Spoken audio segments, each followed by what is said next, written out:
don't see our leaders, actually dialoguing with each other.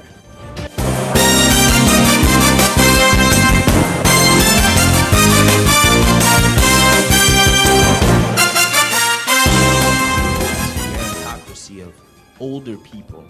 You can see there's different elder councils from different tribal groups that are essentially running things and overlooking us young people.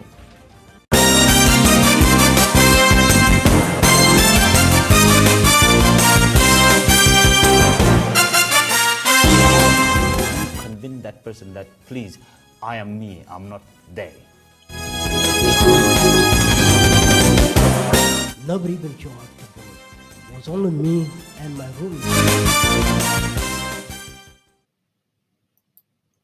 Welcome to South Sudan today. My name is Myong Kwant. You are watching us live in the United States. We will be having our show tonight, same time, same date, right here in the United States. I'm going to have a number of viewers, a number of guests that I have invited from different parts of the world, and these are South Sudanese who will be talking about great topic for our country. They are here with me, and some of them are actually on their way to come. I want to invite them, and we'll be able to bring them in, and you will be able to see. Our topic is right there. It's all about the extensions of the peace agreement in South Sudan. I want your perspective as a citizen, but tonight I will be talking to this youth, young people around the world, and I want to hear their perspective on the peace agreement in South Sudan. You don't have to be affiliated to any of the political parties, but you are a South Sudanese. We want to hear your view as well. And if you are part of these parties, that is perfect. You can tell us on your own perspective as a youth or as a citizen of South Sudan, by the way, and as also a party member of your choice. This show will be able to accommodate that. But for now, we want to wait for some minutes so that we will start our show. I'm waiting for the other guests from some part of the world so that they will be able to join me. I have two of them already here in the studio with me, and I will introduce them as time comes in. For now, I want you to go ahead and listen to some of the music. Thank you. Bye.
Right,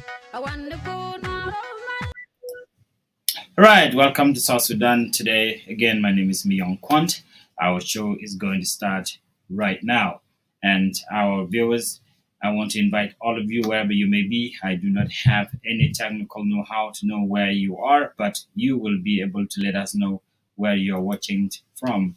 And if you want to contribute, please, we will have great guests that will actually tell us and explain more in depth of their views about South Sudan and also their expertise, what they do in life. So if you have any contribution, I want you to also text and send your questions. We can also discuss that question as well. But for now, I want to bring in my my guest. I do have three of them, but one of them is not seen, and only one is actually live. I can see our sister and also author Tapitha Bill is here with us. We have brother Dembul is also here with us. We do have Mary Maker in Australia as well. Dembul is from Tokyo, Japan. He will be joining us from there. We have a gentleman from Nairobi. He should be joining us, but I'm not sure if it's too late for that person. We also have another one, another sister who will be joining us in Juba, but it seems that she has technical problem to get in. But let me bring in our viewers and our guests. Welcome, Tabitha. How are you? Hey, I'm doing very good. How are you? I'm doing well. And Beautiful. Sister Mary, welcome again. Are you at work? You mute yourself. All right. And also, Brother Dengbol, I don't know if you are very near to your camera. You can come in. We are ready. How are you?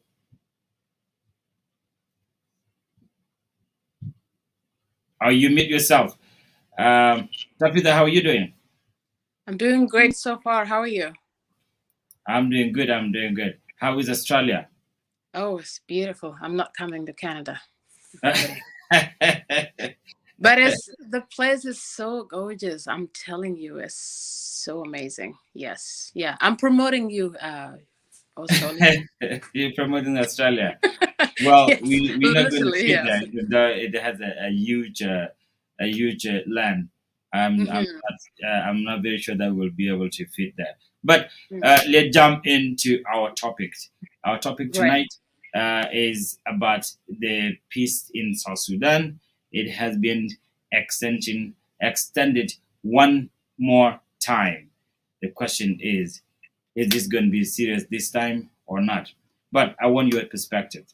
And as our guests are coming in, they will join us. I want to hear from you, Tapita. You've been to Juba yourself not too long ago, about a couple of years back or two, I don't know. But we need peace in South Sudan. We don't want to go to war, of course. But before we get into that, let me know about your book. How is your program in Australia before we get to the show? Because maybe the rest of the invitees are on their way coming in. How is your book in Australia? The event is coming steadily. We are approaching Saturday, and everybody is ready. I can tell you that people are amazing. The welcoming has been, the hospitality. I can only tell you that it's been amazing. So we're getting ready for Saturday, and everybody else is kind of just getting their, shoes together. Except it's not going to be that much dance, but more listening and more conversation. So yeah, we're ready. We're ready for the book. We're ready. All right, that's good. And have you engaged them in what the book's about, or you don't want to let the cat out of the bag? Well, I have met individuals, and as a result of that, we kind of start that conversation as to what this book is all about, what I'm expecting on Saturday. First and foremost is for people to come, so then we can have the conversation that has always been my message. Let's start conversation about these social issues that we're dealing with. Not so serious to what exactly the book is, but of course, individuals and myself have, dive into that conversation already. So it's looking good so far. Well, that's very good. Congratulations for that. And I want to let folks in Australia to not let you go. And hopefully they will pick up my disagreement of the book. But I love the book and I'm with you. We must. You're not disagreeing. You are. Yes. But now let's get to our topic as our viewers are watching. Let me introduce them to the show as well. Nyababa Duck is watching, but I don't know where you are watching from. If you have questions, you can text and we'll be able to see. If you want to join, you can also join us as long as you have these two things. You must have a suit or a smile, both of them. That's all we need from you. Then you can join us. We have our super fan, and that is Sarah Dwell. Sarah, how are you doing? We have missed you last week. Actually, we were there last week. Yeah, that's true.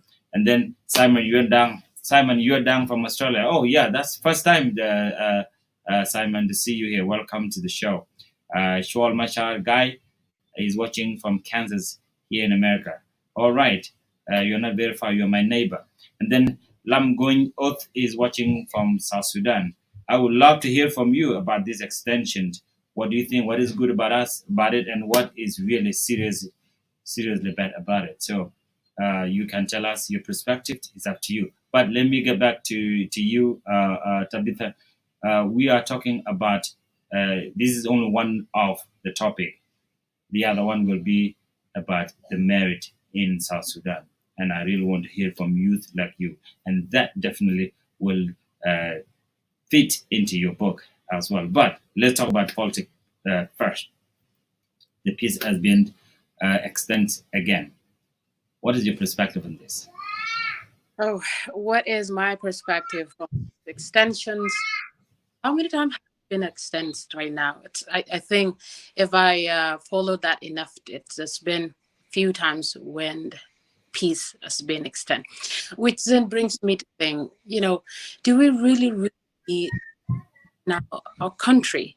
And if we don't really need peace, that means we are already in peaceful country, which then does not represent the current situations that we live in. So the point of it being extended over and over and over has gone beyond, a point of thinking of it, to a point of calling it, this is dangerous.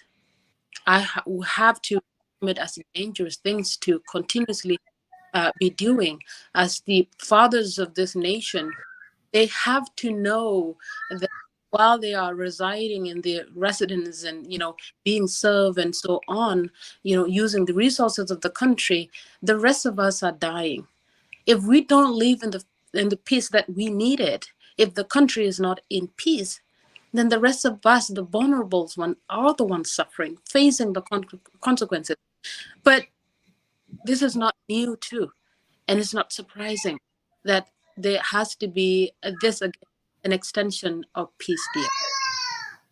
My perspective on it is, to kind of just talk to the people of South Sudan.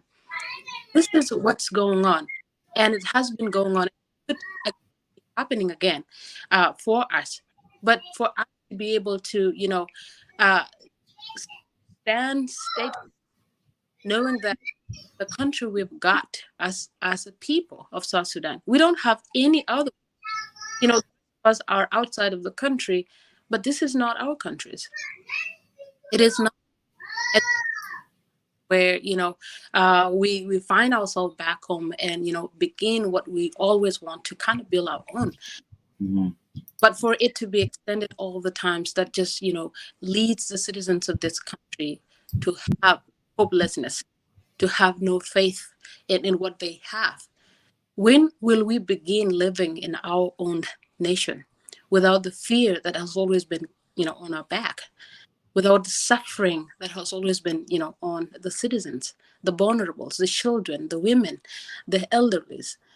This is, I don't know. I don't know what word to use to describe my disappointments if this is something that has to happen, because I know it will not just happen this time. It will also.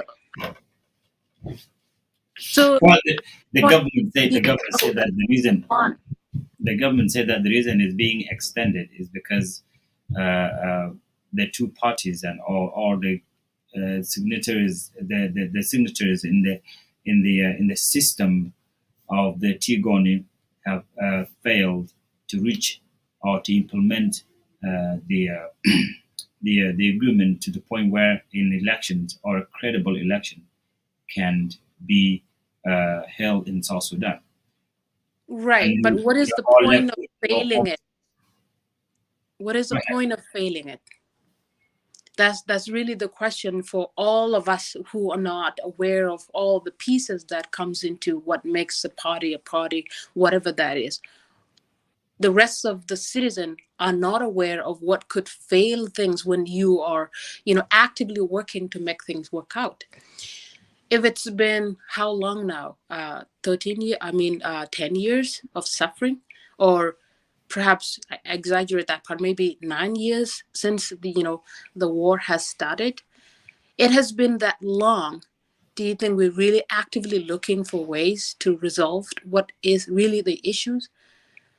I think that's the message that these parties, whoever they are, they're sending out, that we are not resolving anything, and that the citizens of this nation are continuously suffering as a result of this.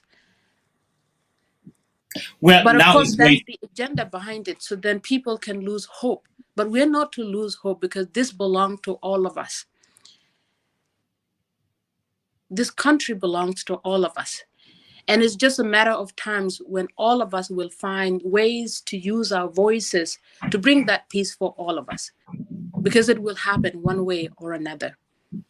Yes, but now it's eminent that we have no choice as a country, because if we force this to election, right? Even if all the parties agree to do this election that does not meet the international standards, the world will not recognize that government. The world will not even recognize the system in the beginning. That's why America has pulled out. So to best, I mean that's to me, Hmm. the best of the country. I think we can hold our grudges. The question now is, what is it that's going to be done differently now that will bring people that have lost it to believe that this will actually happen for sure? Because here's the point: even if the election goes on, does the situation change? Yep. No, that's I think that's the point. The point is, let's drive people to the point of having no hope and faith in this nation they have. What is the point of not meeting the global, or whatever they terms it, to meeting the requirements that fits, the criteria of being able to run an election? What holds us back for the last 10 years to be able to get that? So whatever that is, whatever that we're not able to talk about, whether that we're talking about this in this forum, or if people are talking about it behind whatever that might be, there is something that is preventing these things to happen. Hmm. So what is it? Our best way is to find out how this can be done and actually do them. But if the people who actually are the one to do those aren't willing to actually doing them, and then just it's a decisions made for the rest of the citizen, that suffering is just going to be part of our lives, and it's crazy. It's Barry, really, do you have really. anything to add here? We want to jump to the next questions, but I want to hear your perspective as well.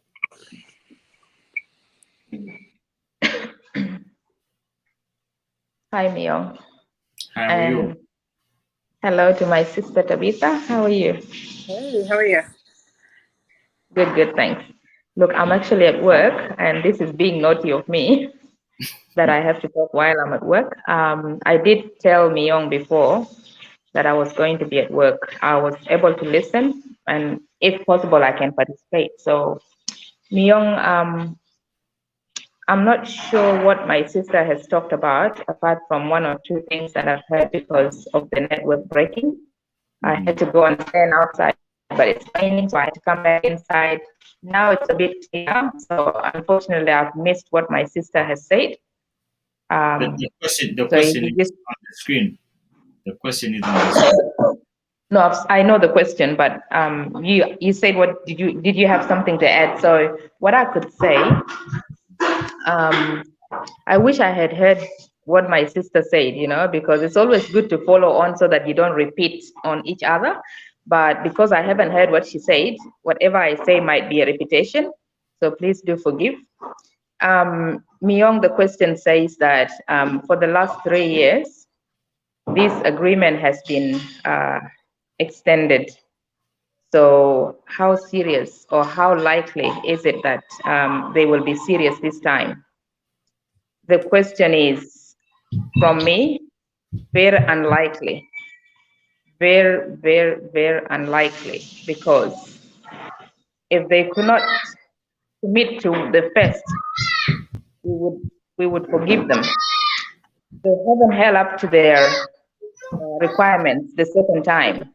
We kind of took it, But when it comes to the third time, it's just not possible, It's not viable, it's not agreeable, and it's not convincing, that we will be able to believe in them anymore and say that they will hold up to their requirements. For me, it's a complete no. Like, I don't think the only way we can make them do what is right is by us, the citizens, all of us, coming together in one voice and standing as a solidified body, as a collective group, and tell them that what they've done is enough for us to take anymore. There comes a point where we have to say enough is enough, But it's unfortunate that we are so divided that we cannot see that. And so, because of our division, the few people that are benefiting from that country are getting away with what they are doing every single day, every year, every now and then. Because, of course, we are divided. There's no way they're going to, to win. And there's no way we are going to win with all the vision that we have. So for me, the simple answer is, I don't think it will be taken seriously, because if they could not take the rest seriously, why would they take this? What has changed? Well, So the government is saying that the problem is that it's lack of money, is two parties or two different parties coming together. There's ambiguities, there's the things, there's no trust between each others, and this is the time to build trust.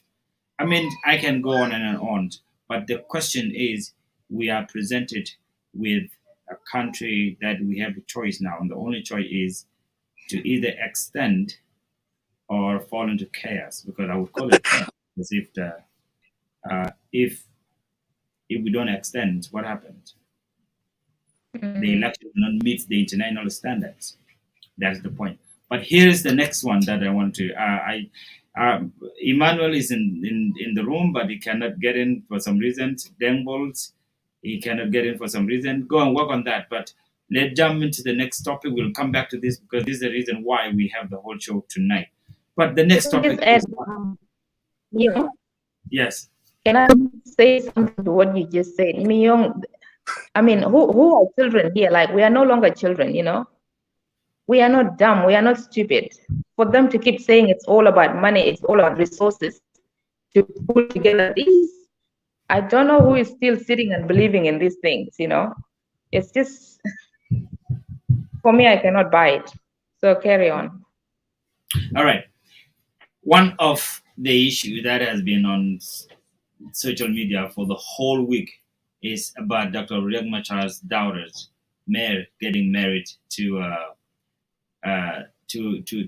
lover. I call it her lover, and it become an issue for some reasons. Um,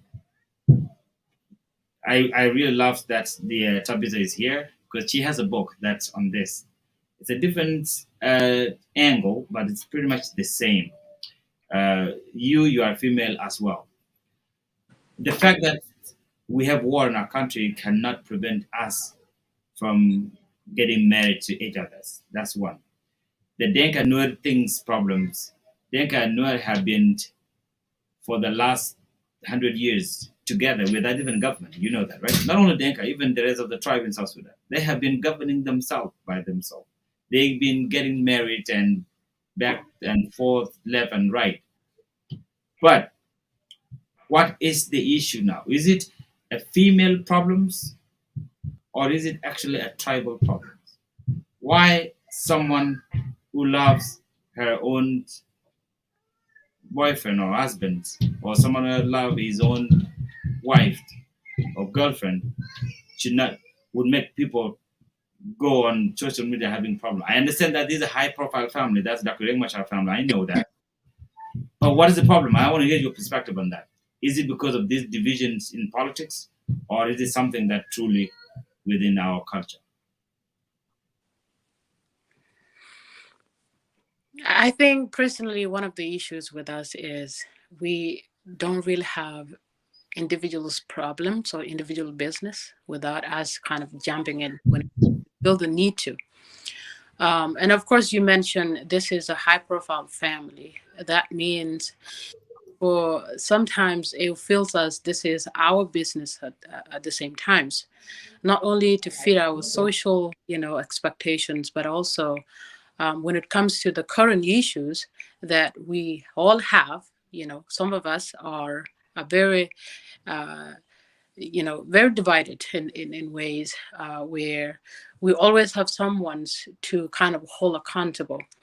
And for the rest of Noor community, there has been that conversation, blaming all of that onto Urundit, that the issues is this and that. However we term things, however we kind of conclude it finds its ways into what we now have, and that is the marriage. When we treat the interrelational marriage that has been for the longest time, like you said, been happening between not just Dinka and Noor, but the rest of the country, it doesn't make sense that we would dwell on this as to why would these two people marry. We've been doing that. And as a matter of fact, even when the war broke out between these two tribes since 2013, how many Dinkas and Noor have intermarried? If we're to be, honest and all of that. But of course, this is, Riek Machar family, and this is his daughter. We have the need to kind of jump in however way we want, this whole things to be. I think the issues of this is not an issue itself. It's just, us needing to talk about them, more negatively. I think love is love. It doesn't really matter. And the more we marry, the more these issues become nothing. Why would we marry? We already married before this, Wouldn't this just help us really kind of come together? Because I don't think this issues is just, a Noor Dinka problem. I could be wrong. And it, could have been taken that way long time and we don't know. But really, there are Dinkas and there are Noors on the other side of, the problems that sees, the other people as their own people. My brother's children, the mother is Dinka. So now are you going to tell me this is not my family? That doesn't make sense, right? So I think these people are just being bothered because we've always been on their necks first and foremost. But there are also a big family, and we feel the need to talk about these things. So that part for me is not an issue. I don't think there has to be an issue because she and whoever this individual is are getting married. All right, I will come back to you. Mary?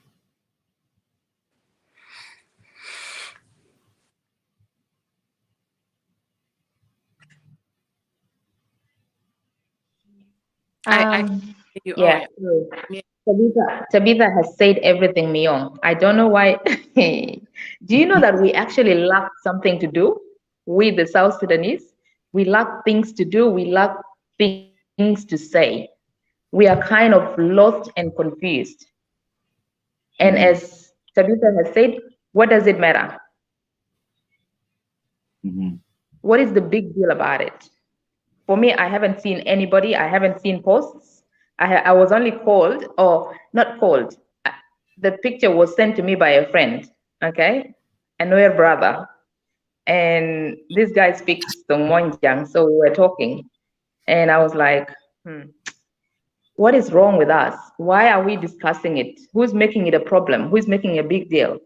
And he said, oh, there's so much fire, there's fighting going on. And I said, well, that's because we basically don't have anything to do, you know, because what does the saying say? And what is it called? An empty mind is the devil's workshop, you know. We are not being constructive because our minds are completely preoccupied with things that are not constructive, things that are not taking us ahead. If only we were so serious with what our leaders are doing in our country, to the level that we get serious with these little things, you know, we would have been somewhere far. The country would have been in a more stable position than now. But look at what happens. Just because somebody is getting married to someone, it becomes a big deal. Probably the newer people are saying, oh, Dr. Riak has now betrayed us because his daughter is getting married to the Dinka. Oh, look at the Dinka. You know what I told the boy yesterday in a joking way, because he was telling me the girl is going to be a judge. I said, you know what?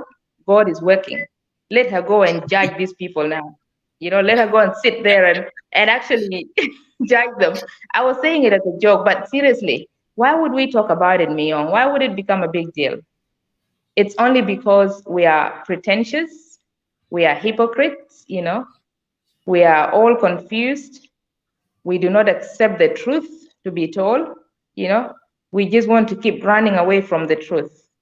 For me, to be honest, the only thing that I base everything about now is the fact that we have lost not just the vision of the country, but we have lost focus on our own creator. When we were in the war, when we were fighting, some of us who are now all over the world, in America, in Australia, wherever, we were all praying to get to these safe places. What were we praying to? We were praying to a God, to a living God. And now what has happened? We have turned our backs to Him. So all we are doing is to just do whatever that we desire, our heart's desires, not what is right. So the moment we begin to go back to God and begin to do the right thing by Him and fear Him, because when you fear God, you will fear to do anything wrong by somebody else. Because you Well, cannot say you love God some of these when you don't people, actually love your neighbor. some of these people fear What's God. that? They seem as fearing God. But here's my question to both of you, and thank God you are both female. I'm not asking you whether you are married or not. That's not what I'm talking about here. But can you are from Denga, married, can you get married to a Nuer man? And the same with Tabitha. You are from Nuer. Can you marry to a Denka man? Now go ahead. Just get me a Dinka man already. There's no question about it. Like what? Yeah, there's really no question about it. Yes, I would marry to a Dinka person. This is not a person issues. This is a political things. For us to make it to be a family thing, destroying us to the level that we are in right now. I think Mary said it all. We're we're confused. We don't know what we're doing because we really lost our ways and who we really are and what it is that we really served. And the God that we've always been praying when we were in that low level Mhm. is no longer in our midst because we are so far away from that reality. Far We're from us. not, yeah. Yes. In an All right. outfit, yes. I want I Mary would to say. join me. Let interact. Mary, can I get you a man as well? Yeah. Huh? He's Can thinking you get about it. what? Sorry. The network is the All network right, sorry. is Tabitha said, I bad. asked the What question. did you ask? I asked the question if Tabitha can get married to a Denka man. They say, oh, right on, get me a Denka man. Now I'm asking you, can I get you a man as well? Myong, this is what I told my friend yesterday. Hey, I told him, you know what? The next person to go now is me. I said it yesterday. So your question is too late. I'm already gone. Absolutely. So if you Yes. got someone, I'm ready. Okay. Well, You here's know, the point, and I like what. these are Uh, so. Let me read what Uncle Oh, Bol here said, and he wrote something very, very nice, very precise, and I want to read it to you. And in fact, let me put it on the system. He said, "There's no need to bring up the questions of marriage. It has been simply an individual thing, and in the newer term, if not forgotten, Nuer used to check telejawit. That means a woman doesn't have a fixed address or country or something. Can be anywhere, right? She could be married by anyone or can married by anyone who fall in love with her. There's no point to discuss it in my view in this point. In my point. That's his point, and that's truly he's right. Now the problem is this one. The problem is not about Denka cannot get married to a Nuer person or Nuer cannot get married to a Nuer person, but this is how our country has been politicized, even at the level of a family. These people who are saying that Mer cannot get married to a Denka man, and they even say treat my Yagdi as if they are not part of South Sudanese, is because of politics. And here is the problem, and this problem will be inherited by youth like you. How do we get rid of this to the people that are younger than me all the way down? Because the problem is not just individual. There are some people that are even have, and still thinking that people cannot get married. Why? It's just because of the politics. How do we separate politics from our general or regular life? You are educated. How would you do that?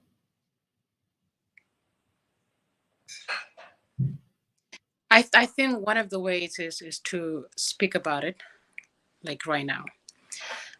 To educate people, that sort of things takes time. And there are times when it becomes a family things where if we live in South Sudan, like you said, has been, kind of embedded in the politic itself. If we live in South Sudan, we have to deliberately tell our young ones that politics is a separate thing and that family is another. If we don't have people, for example, like yourself, Mio, you have daughters, you have sons that eventually will, get into this system because we want our kids to get married. And sometimes they're going to find themselves on the other end. So if you're not willing to telling them that this is the reality and have the ability to separate what is not, and then that will then itself carry on for the rest of our life. And the chance for our kids to change that, for me, is very slim. So one way to do it is to educate them by actively telling them that this doesn't define who you're going to love it, who you're going to fall in love with eventually. That Dinka and Noor are not enemies. They are families, but there is an issue of politics. And that, for the longest time, has taken that front seat for all of us. But we really have to be telling them that that is not the reality. And that will be the education. And we have to do that I by when want you have to let them go ahead with that. You have to let our young people to have a relationship. Because the problem is not that they don't know that they can love themselves, it's that as soon as they do, we behind the scene will disagree with them. And that makes it so Mhm. hard for them to realize that they And are the having question behind the scenes, I'm going to ask you two specifically, and I'm sorry to caught you off guard, but I want your answer. Both Chapitha and Mary. Mary, can you hear us, right? Can you hear me, right? Okay, good. Um, do you have a Denka music in your car? Same to you, Mary. If I go to your car now, will I find a new music in your car?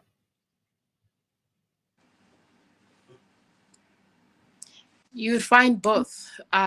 Although I don't speak the language, the Dinka, I do play their music. Because when it comes to music, there's really no language. It's just music and you. Um, of course, there are some types of songs that you can't play because they're more about, how to continue fighting, which is something that the musicians have to really take a look at. But the regular ones, the one that talk love, the one that speak about peace, and so on, yeah, those are the ones that we personally have in my possession and played. All right, Mary. If I go to your car now, will I find Um, a music? And what is it? nah, you won't find any music. You know why? Because we don't keep them anymore in the cars. We go about all around with it. So when I need the music, I just go to my phone, YouTube, and play the music straight up. So, Okay. and to be honest, there was a day I woke up. It was on a Sunday. I just started playing this "Free at Last" song. Even though it's in English, it just brings back to me everything, everything that God has given us, but then we ourselves are abusing it. The Mhm. talents that has been given to our young people, the incredible wisdom that we have. So for me, when I go to the music, I cannot name the musicians.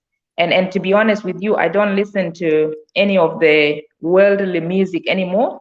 I just listen to the gospel. So only on one occasion had I listened to a Nuer gospel, but because I don't understand what it's saying, I just followed through because I felt like I just needed to listen to it. So yeah, I don't have any music in the car. Yeah. Okay. Well, the reason I'm asking you this is what Tapita said, that behind the scenes we are opposing what is happening, and that is the reason why I come up with a question. And this is exactly right. The This will change for sure. I know it will change, but here is the point. Um, in order to change this rhetoric of politics of divisions, we must start ourselves in many events here in the United States, and I'm sure in Australia. It's very rare that even people that are going to a party or events or a wedding is very rare that you will see South Sudan in that room. You either see only one one state. Even in let's say Bargazal, you will not even see. There's a time I went to a Denka, was it a wedding or something? I only found people from Europe, not even the whole Bargazal. You see, this is a problem with us, and it has to be changed. It's only young South Sudanese like you that will change this. But my next question to you, and it will relate to the book that you wrote. You say that it is a privilege to be born a man, right? I'm sure that goes across the aisle. Even the Denka man, Cholo man, all this is the same. And you wrote that in English. This is the good thing. I don't know if Mary found that book. The thing that you said, one of them is about how a man can get married, and then if the woman that he get married to fail to have a child, will get another one because this one does not work. And that's the consensus point. It's not right. Why? Because it's not her fault. But the question here is that when it's come to culture, you are educated youth from South Sudan. How will someone from another tribe, just like, I'm not going to talk about marriage, she's too educated to even, answer the question. But how will you convince someone else that is not Nuer about history that come from Nuer family? That's a great question. Um, there was a I think not long ago, and I was planning to, read the entire thing, which I end up not Let me reading. get someone trying to get online with us, but she can't. She's calling from Juba. So let me try to get to the person. Go ahead. Go ahead. Oh, you want me to go ahead? Yeah, go ahead. Yes. Okay. There's issues of not once you're not able to, to give birth at the timely manner expected. Um, it's itself being a problematic in our culture as something that is practiced and believed across the board. Now, I'm very aware that when it comes to South Sudanese cultures, they're a little bit diverse. There's a tiny bit different. You talk to someone from a Nuak community, it's it's a little bit different. They might tell you something that's very different. And if you talk to a person from Murley, they also might have their version of that sort of thing. But when you look at it from all of us and from that whole perspective, the belief is to say, if I bought you, and the reason for buying is to be able to give birth, I think it speaks to the fact that we as a people have not really considered what it is that we marry for. If we consider that, and then we're not going to be struggling in defining what this is, because that itself tells us what marriage is all about and what is expected of women. So How, are you saying how that there's no more dowry? Well, the dowry thing will come after that. But what I'm saying is that there is a connection. There is a connection between, her being married and why would she be rejected at the end. If the reason for her marriage isn't for her to get married, and then why are we so surprised that she might not have children when for that specific reason it could be even a man, because at that point we're talking about medical things, something that we can't determine what it is, or we don't know what caused it. It could be a timely thing. People stay for a longer time. Eventually they're able to be pregnant and have kids. But the point is, why would you be told because you don't have a child, or you're not able to conceive a child at this time, we're not going to have you, but we're going to return you? Why is that? It's because that's the reason you were married for. I almost said the word you don't like. Yeah, Yes. I don't like that. Like, The buying thing. that's the married Mary, for. I want Mary to jump in here because we want to interact. Mary, I don't know if you heard what she said. She's calling where sometimes married a buying. She might have a point, but I don't agree with her. Now, do you have that problem as well also in the Denka culture?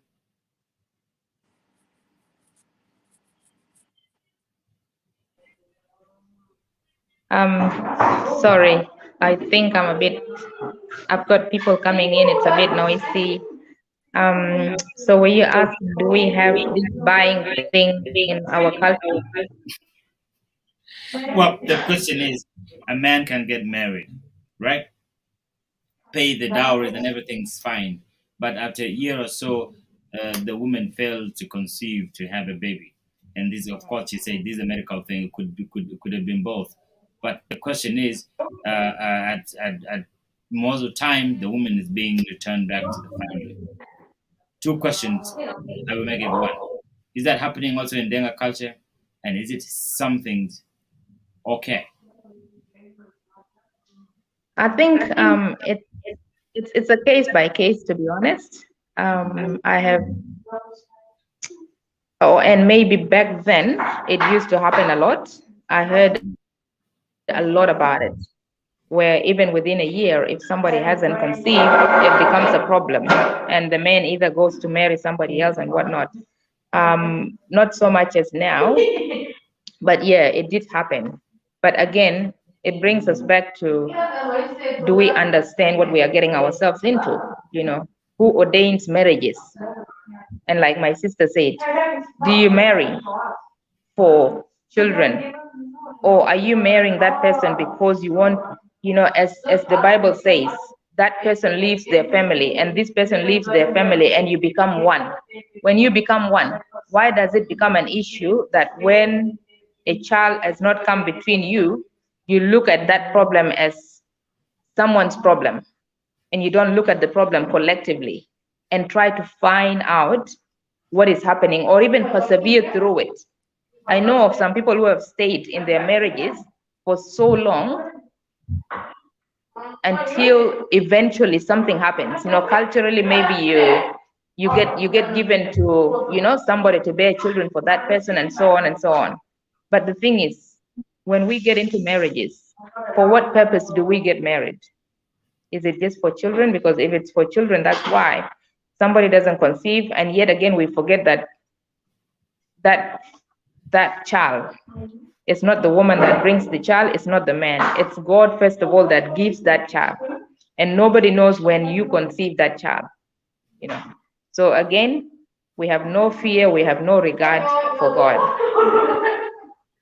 That's all I can say. And I think because of this distraction, All right, I understand. can't even concentrate. So I'm Thank just you. gonna Thank you very much. Thank you Yeah. very much. We Yeah. appreciate Sorry. your time. We do appreciate your time. Yes, we segue from our general topic, but it's because the other invitees fails. I think they're still trying. Deng Bolts from Tokyo is still online with us, but we can only see his picture, but we cannot hear him, and neither can we see him on video. So then, if you can hear us and you can also speak, you can turn on your mic. Your mic is actually off. If you can turn on your mic, then let's see if I can be able to hear you. So let me know if you can hear me now. Unmute yourself, and then I bring you in so that we will be able to hear you. Otherwise, we cannot hear you now because audio is also okay. That's no problem. Tapitha, yes, go ahead. Um, I think that issue, like Mary said, there are communities, and as always, within the country, they're practicing this dehumanizing, factors of our practice less and less. But we know that not to be true about Nuer and Dinka. Um, it might be something that we don't hear more about, but it's actually being practiced. And the issues is that we have we don't have a way to hear all about it. That individuals are rejected silently, and for that very reason they just leave. And also the way it's done is also very weird. Sometimes it's not like, you don't get married, get out of my house. It's not as smooth as that. I wish that it's straightforward, because then you know where to go, or maybe sooner you're gonna go. Sometimes it's just the way the man treats you, because he rather have you do it yourself, do the leaving and all of that, because he doesn't want to have the responsibility. Or perhaps someone asking the question of, couldn't that be you? Why would you fixate it on the fact that it could be somebody else when it could also be you? So sometimes it's just like, there's other ways to do it, and that's those are the ways that it becomes very dangerous. because a man would then turn so angrily into, to this woman and treats that woman in a very poor way, because he carried this anger in his heart, saying that, what, you're letting me down, because that's how they see it. They see a woman being the person that letting the man down. You want to give birth to these men that are ready to go to, to war for you. At least you have some men to your whatever kingdom, and you think that this lady is the one holding you back. Of course, that has spoken, and it's the but this is something that is going on. It has been going on, and it's continuously, being lived and practiced in our culture. Yeah. All right, I'm being distracted here by this younger one. Yeah, that's right. Thank you so very much. We want to go to a short break now. I will be right back. Don't go away. I'll make sure that I get the rest of our invitees. But for now, we are going to a short break.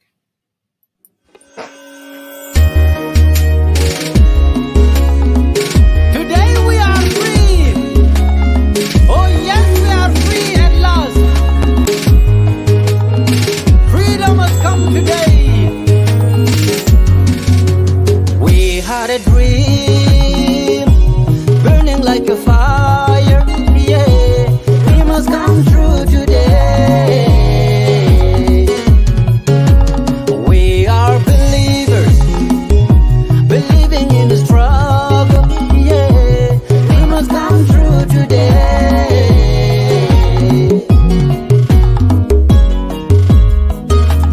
Rise up, your banner is waving, hey, freely in the air.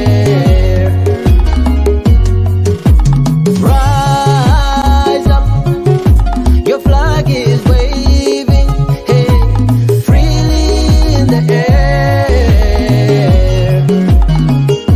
Oh, let me hear you sing. We are free at last. We are free at last. We are free at last. We are free at last. Remember the day, a day of jubilation. Freedom has come today. Salute the martyrs, salute the warriors. Freedom has come today.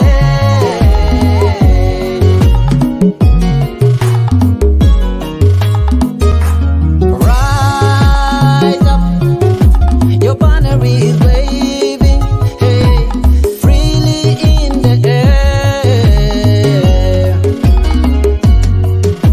Rise up, your flag is waving, hey, freely in the air. Oh, let me hear you sing. We are free at last. We are free at last. We are. All right, welcome to South Sudan today. My name is Myong Kwon. You are watching us live in United States.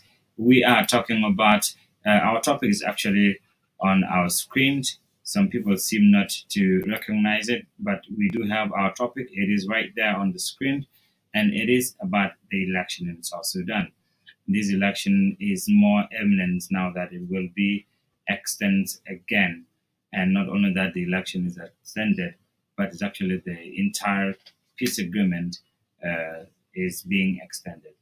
A lot of people are not happy about it, but the question is, we have no choice, but that's the only choice that we can have for now.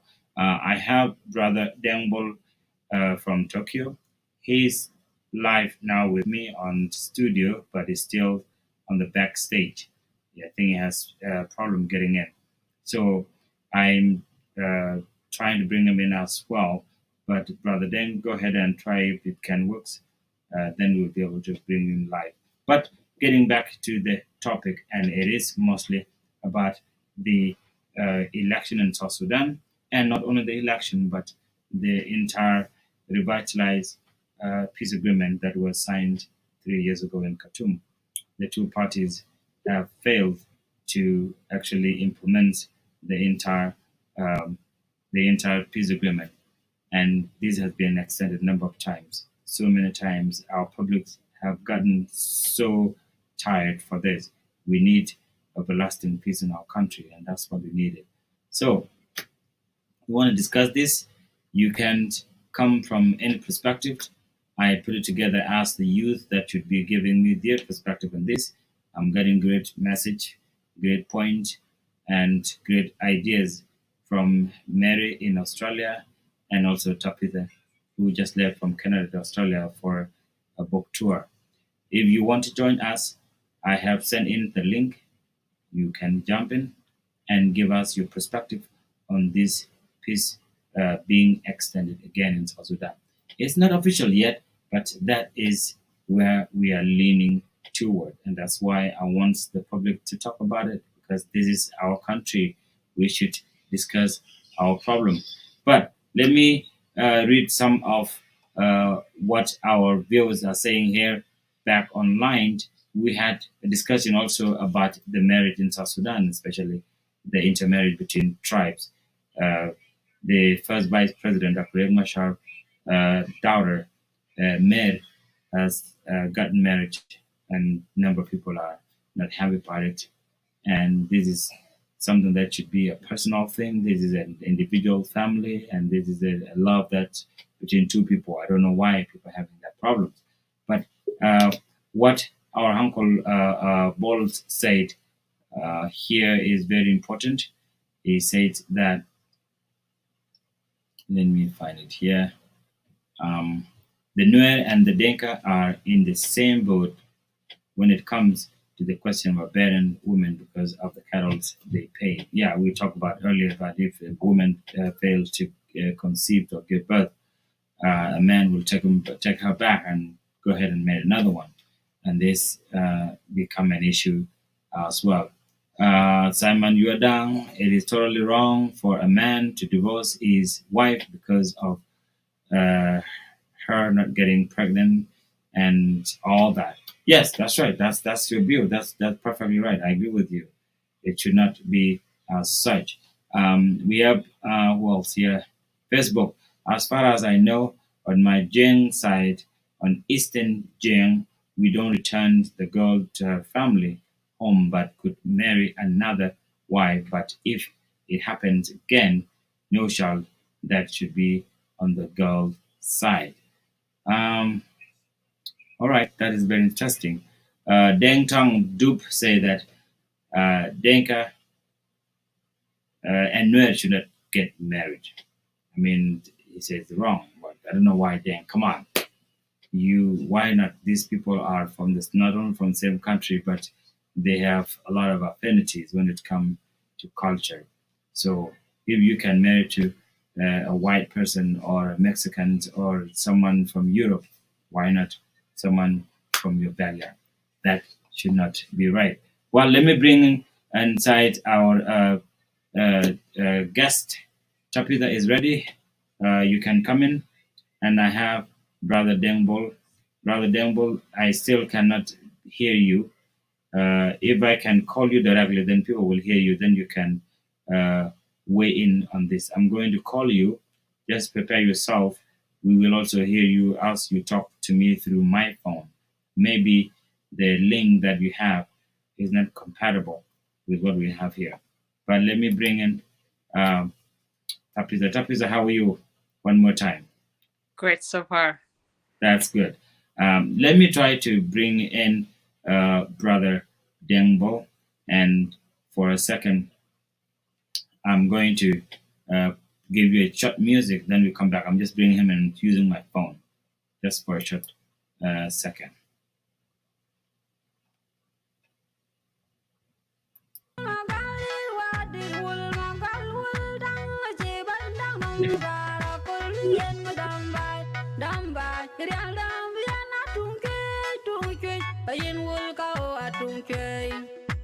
Bayin wul ka o atung tui, bayin wul magal tung tui, majak, chewy chod bain mot. Ayana kola bungar, abungar, abungar, ayana kola bungar, ayana kola chirwain.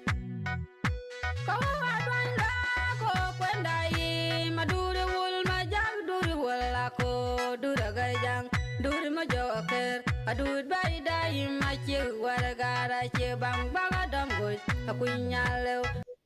All right, I do have Brother Denbol from Tokyo. He is not able to join us here now because of the connection problem, but I actually brought him in through the phone line, and I will take him back to the topic that we had that we have already exhausted. But I want to make sure that I get his perspective from that. Brother Den, our questions from the get go was about the election that is very imminent, that's going to be extended. And the question is, we need to hear the perspective from the youth, people that will inherit this country down the road. What is your perspective, Brother Dan? Is it something that the South Sudanese can rally behind, or is it something that people should fight until our government listen to us? Thank you very much, my brother Young. I also want to say thank you very much to your guest, my sister Mary, my sister Tabitha, and many other guests that are listening and participating or following you all over the world in Australia, US, Canada, and also in South Sudan and many other places. This is Deng Bol, Arway Bol, the chairman of the Red Army Foundation and the Lost Boys and Girls Memorial Foundation. I'm currently speaking from Tokyo, Japan. This topic is very important because only a few hours from now will the government of the Republic of South Sudan, which is called Artigono, will be convening an extension session at Freedom Hall that will be presided over by His Excellency President Salva Kiir Mayardit, and of course, in attendance will be His Excellency the First Vice President Dr. Riek Machar. This extension is what I call an extension by the government, for the government, and of the government, without the blessing of the South Sudanese people. As you can see, there is no objection from the principal opposition in government, and that is the party of Dr. Riek Machar, which is SPLM, SPLA-IO, or SPLM-IO as a party. This came as a result of over 8 years of extension after extension and failure of agreement between the warring parties. The saddest thing about this is that it has been 8 years since the first non-agreement was actually reached in 2015. And since that time, the parties have either failed to form a government or failed altogether to actually meet the deadlines to hold elections. So this time, and as per the agreement of 2018, there was no perceived conclusion to the agreement other than elections. Unfortunately, there was no stipulation mentioned that if the parties, or should parties fail to hold elections, then there will be an extension or penalties to the parties concerned. There wasn't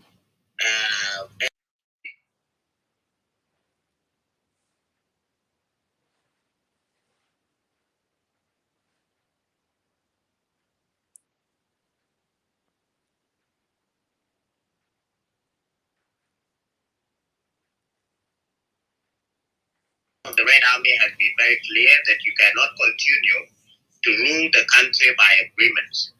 And as you all know, President Kiir would have had at least 3 terms of office without any elections in just 2 years. By 2025, our country would have gone through no elections at all, other than the elections of 2010. So, and you know that our election terms are 5 years each. That would have been 3 terms of office without any elections.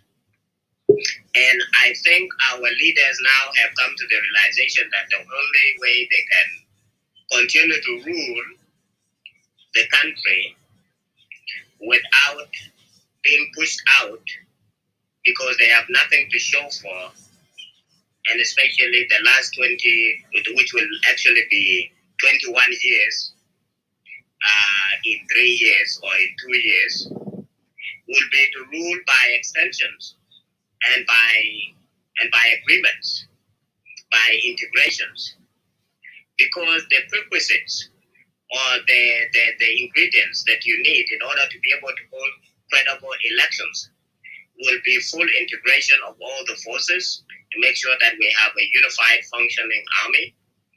The other one will be to make sure that there is peace in the country and people have been able to return to their homes, that there are no more people in POCs, in IDP camps all over the country, and willing refugees are able to return back to their homes. And then census is done. Now, you cannot expect a government that has not won elections to do all this. So basically, what is happening right now in the country is by design. There won't be peace so long as peace is a requirement for elections. So, If brother Bob, yes. brother Dan, the reasons I'm not saying that I disagree with you, but the point is that where we are in now, it either make it or not make it.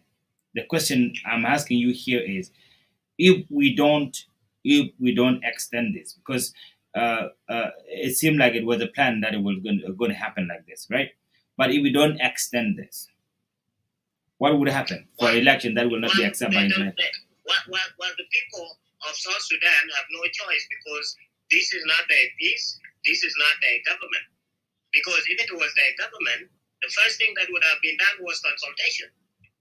The first position that the Red Army had was that the Red Army Foundation had is that the government of the Republic of South Sudan should not unanimously, by decision of the cabinet or by the principals, to extend without consultation, without consulting the people of South Sudan. That is one. Two, also consulting the holdout groups as well as other political parties in the country. And then when actually the decision comes that there will be an extension, then it would be an extension that is blessed by all the people of South Sudan, and that all the guns would be silent, because if those in the bush, including the recent active rebellion in Unity State led by General Stephen Boy, if they are not part of it, then what extension are we?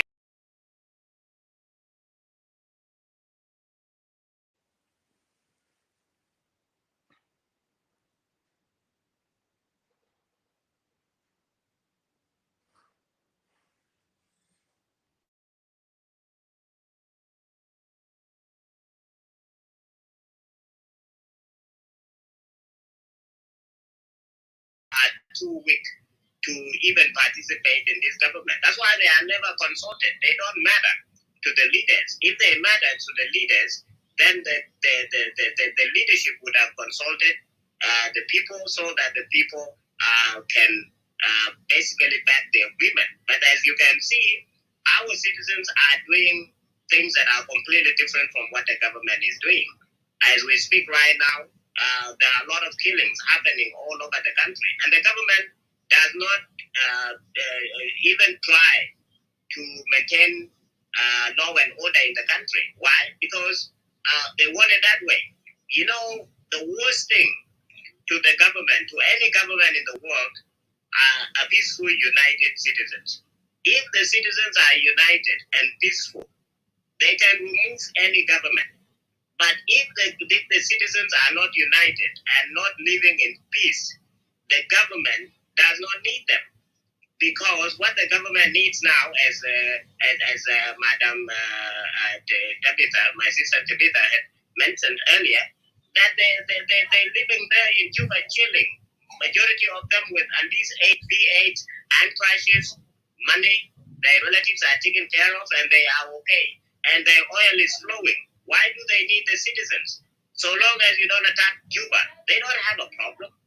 It is the citizens who have a problem. So this extension belongs to them and for them only. So another thing is, Comrade Mio, what is very important here is that, yes, our leaders can take advantage of us as much as they want. I say this, okay, this extension can take place. 2 years is not a lot. We have gone through the last 8 years. Okay, we can take another 2 years. But this should be the aim. So the Red Army has designed a very clear position. And the position is that we can accept this extension to take place, but this should be the last extension. Should this government should Artigono intentionally fail again to implement this would be the end of it. Automatically, at the end of the 2 years, then the people of South Sudan should form an interim government that will that is composed of political actors from all over the country, as well as, for instance, like institute a supreme council that will take people of South Sudan to democracy. Brother Deng, you say something very important, and I want to make sure that we revisit that. You say that a divided population is the best thing that can happen to a government. Now, are you saying that the South Sudanese that have been divided because of this war are the reason why the government is not listening to the people? Exactly. Because even the Dinkas themselves are unable to even hold President Kiir accountable for the suffering of the Dinka people, if anyone wants to look at it like that. The people of South Sudan are not able to hold anybody, not the Dinka, not the leadership, and not the majority of the other South Sudanese people who are participating in this government. Because people are divided, people will always find a reason to have different opinions that are ridiculous and that are not beneficial to the people themselves. And the reason I'm saying this is because of the lack of unity, and it is usually instigated by our, it's either regional, it is tribal, or it has something to do with communities where we come from. For instance, you mentioned the name of Salva Kiir, then some people begin to take it personal, but this is not personal. President Kiir is the president of the country. And what happens right now is that it should be his responsibility to shepherd this country to where we all of us in South Sudan have a sense of belonging, that we have a chance to live in our country instead of being scattered all over the world. As we speak, we have more than half of the population. There is nowhere in the world where more than half of the total population of a country live outside the country. Another portion lives in displaced communities like POC and displaced camps. So when you look at all this, these are not characteristics of a country or a characteristic of a place. If I was president, I would be ashamed, because why would you carry a title that does not fit the reality on the ground? This is my point. But the disunity that the citizens exercise every day on communal, regional, and tribal basis is benefiting the leaders who care nothing about them. So what do you think? Who do you think brought this disunity? Because I want to take you back to some of the question, but who do you think brought this unity? Well, this unity was actually created by the leaders themselves. The leaders know when to go to you and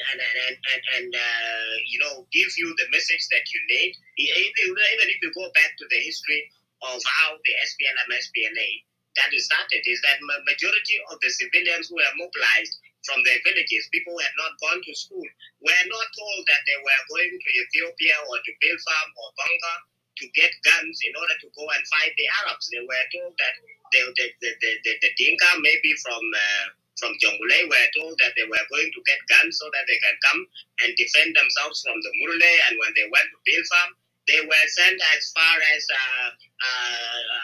Abanai. So it had nothing to do with the Murle anymore and all this. So the government or politicians will always tell you what is beneficial to them. So what the citizens have been told most of the time in the Republic of South Sudan is what benefits them. And the more that people continue to believe that that is what is good for them, then that's the thing. As you can see, all these tribal wars have been fought by the politicians themselves through the citizens. Have you ever heard President Kiir or Riek Machar insulting each other? They've never done so. In fact, they have a lot of respect for each other. They eat together, they love together, and they visit themselves. Even their kids are friends with each other. Why do you have some of the Nuer and the Dinka people not even talking as if they have a personal problem among themselves? No.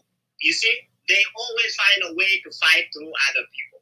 And so long as this situation continue among the citizens, well, they will continue to rule like that. Do you see? Yeah, but Brother Deng, in 2013, a massacre happened in Juba. And I like what you are saying now. I just don't know when you begin to be that nationalist, because this is really good to hear this from you. You are a leader of Red Army, but to me, you are a leader of South Sudan as well. Why didn't I hear this in 2013 when things like this happened? Because what you are saying now, you don't know how many of those affected communities would love to hear you separating Denka from the leadership of Salva Kiir. But in 2013, there was no such a voice like you have now. What made you come to reality now? You see, here is the thing. When we begin to generalize communities, this is when people now begin to be defensive. For instance, one of the things that I wouldn't want to happen to me is to be killed, okay, or to be discriminated against simply because I am a Dinka. I would rather carry my own cross. This is basically the thing. So most of the time when I speak from the context of that it is not Dinka, it is the government. And when you look at the government is a government that is made up of all the people of South Sudan are represented in this government. Whether bad or good, it is the government of the Republic of South Sudan. And most of the time, and this is also the argument that I've had with a lot of people from our brothers and sisters from Equatoria, saying that it is a JCE Dinka government. And I'm like, how can you call it a Dinka government when even your chiefs are paid through this government that you call a Dinka government?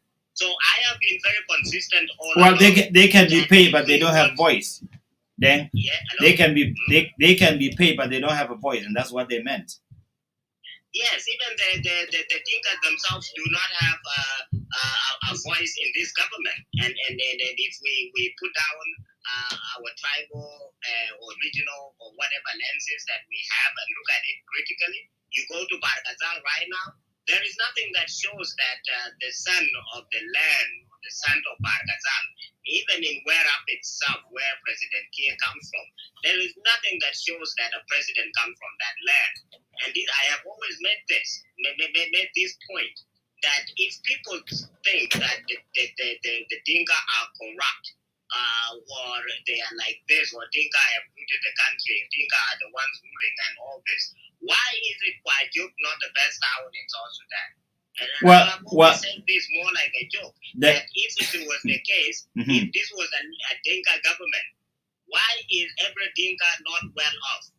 So this is a government that is led by certain people who have enriched themselves, among them people from Equatoria, people from the Nuer tribes, and people from all communities of South Sudan. Of course, you know, people say that all animals are equal, but some are more equal than others. This is how it is. So I am a Dinka, but I don't have all the power that Tutkel has in the government. You see, so that's the difference. I don't have any. I am a Dinka, but I don't have the power that Jemanunu Kumba has. So then this is very important topic that we are discussing now. If you were to be the age of the Denka councils of elders, would you be a member? I don't think I would be a member because there is something here that our people need to understand. The Jain Council of Elders, as people know it, is really not a body that is recognized by all the Dinka, because these people have never held a meeting with the Jain people. They have never explained their objectives. These people have never held any cultural event. They have never talked about the issues of marriage. Young people are killing themselves in Jongulei, in Barkazal, in Upper Nile, and in Abia, between Abia and Twit, and these people have not said anything. So these people are completely illegitimate. I have seen them as people who have been basically, trying to survive on their own by, basically, they designed a platform that they can use to basically be closer to President Kiir. That is true, but what? Maybe using the name of Jim, but have never reported to the Jim people and are not benefit and are no benefit to the Jim people. But what prevented? Because now it's very clear that one, a Dinka, as people of South Sudan, should have come out, not individually, but should have come out in a big number, including Dembo like you, to denounce, because we know whether you are from Denka or you are from another tribe, we know that Denka Council of Elders do not cater to the people of South Sudan that are calling themselves the Denka tribe. They do not. We know that very well. The only parts that we don't understand, the only parts that the leaders that are seen as Denkas are not doing is that, why don't you come out right away and denounce this group that call themselves Denka Council? It would have been better if they called themselves South Sudan Council of Elders, even if they were to be only all Denka. That would have been much better. Even calling themselves Denka Council of Elders, and yet you guys are beating drums behind them. This is why some, maybe not myself, but some of the people, many South Sudanese, are saying that this is a Denka government. Let me tell you this about this Jain Council of Elders. It came out many years ago, and they had made many proposals to President Kiir, proposals that were turned out by President Kiir.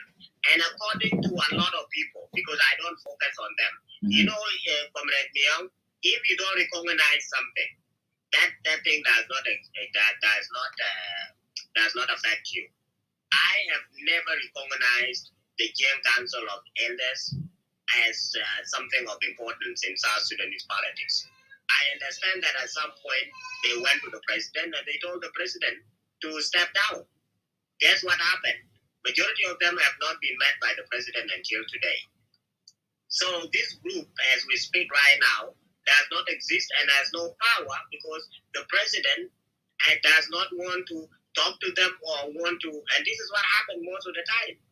Every time you make such suggestions to the president, you are done. He will move on to other people. But before they made this suggestion, they were the buddies of the president, wasn't they? Yes, of course, they made some suggestions to the president earlier about governance and how to lead better and all this.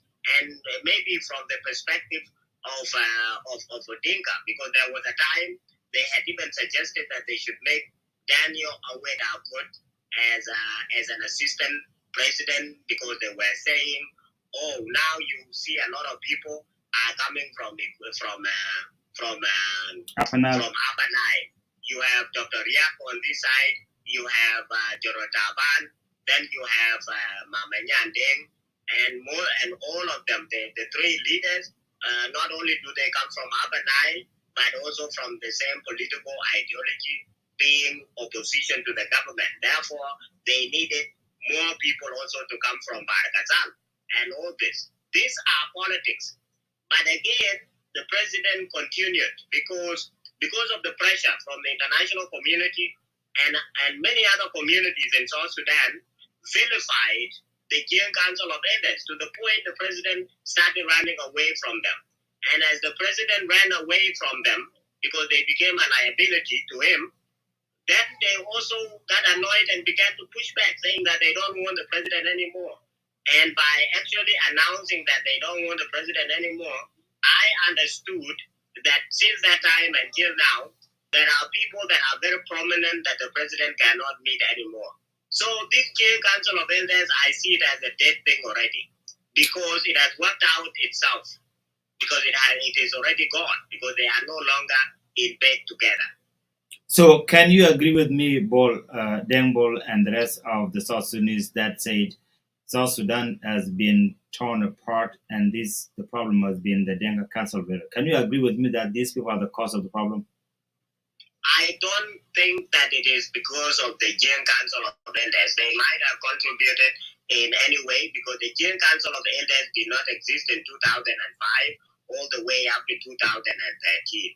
They were not there during the SPLM. Well, you said there were proposals, though. Don't forget, you said that there were proposals that the president was rejecting, and the proposal were not coming in 2013, though. No, I'm coming to that. It is because you say that that the problem was either caused by, or the Jail Council of Elders contributed to a lot. I say that the Jail Council of Elders contributed somehow, but the problem has never been Jail Council of Elders from the beginning, because all the proposals that they made, the president only probably implemented a little. And at least the Jail Council of Elders came to their senses and might have been the only organized group within the Dinka community that faced the president and told the president that things are bad and you must go. You see, the Jim people will not come out together, because also the Jim people are divided. As you can see, they are different communities. And because it has been the system of the ruling government, and it was imported from Khartoum by those of Tutkel. This is where you divide the citizens and you rule from one community to the other. You come today and befriend the people of Bor. You bring people up. You make them powerful. You use them to oppress other people, other communities. And when you are done with them, when they have become more powerful now, you begin to destroy them. And then you go and build another community. This is what has been actually going all along. So it is very difficult for the young people to come up together, because if the Boer people today, if Paul Manyang, Mokwelwe, Bakarationg, Deng Dao, Temakarang, if they sit today and say that Kirmayadi must step down, there is even a possibility that there will be a great massacre of the Boer people by some people in Barkazal. and the same thing to the people in Europe, the same thing to people in Madinga, with the same thing to the people of Toy. So it is not easy to expect a certain community to say something like that, because of the way our communities are designed. And you have seen this happening in what is happening in the Western Nuer, the Eastern Nuer, and those in, even that there are great differences. You have seen even the followers of Dr. Riek Machar are killing themselves also for the same reason. So it is something that the leaders, they design it and they leave it to the people to execute themselves, at the expense of the Brother Bol. of the Brother Bol, yes. I am a member of Venezuela Mayo. I support Dr. Riek Machar. I'm not killing anybody. In fact, I am the. This show is the only show that bring every South Sudanese together, and it's because Dr. Riek Machar allows that. But here's the point. I love what you are telling South Sudanese, and this really works very well. I have a good question from Simon Yodang to you, and he said this. I have a question, Brother Deng. What is the way forward if you reach this level, if we reach this level of mess in our country, individuals concerned about the nations and in which we can convince ourselves? So what is the way forward? Because the thing that you're saying, nobody ever said that before. So how can we get back the country we want? The way forward is this. I and the Red Army are organizing and mobilizing and uniting under an umbrella that we are giving President Kiir, Dr. Riek Machar, and the peace partners. Well, before you get that, sorry, we have more people that are listening, that are live with that. I'm so sorry to know them. I'm so sorry, Chapita. Chapita here with that. Do you have any input before she give us the way forward? You've been listening very carefully. You are youth, you are South Sudanese, and you are educated. What have you heard from Brother Deng? Do you have any input of a questions, informal question or informal suggestion? Comrade, can I respond to this question and then Tepita can come? Okay, go ahead. Is that okay? Go ahead. Okay. I wanted to say that the Red Army and I have decided to mobilize the rest of the Red Army from all tribes and from all regions of South Sudan to come together.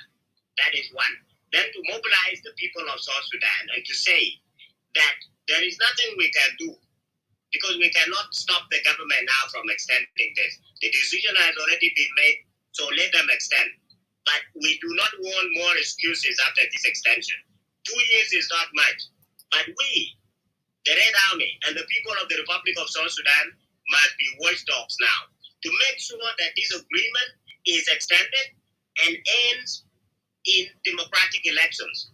Failure to do this, the people of South Sudan after 2 years must find an alternative way of moving forward without President Kiir and Dr. Riek Machar and all the people who are part of this, who are part of the Article should not, after failing to implement peace agreement for 10 years, should not be part of any government that will come after 2 years if they fail.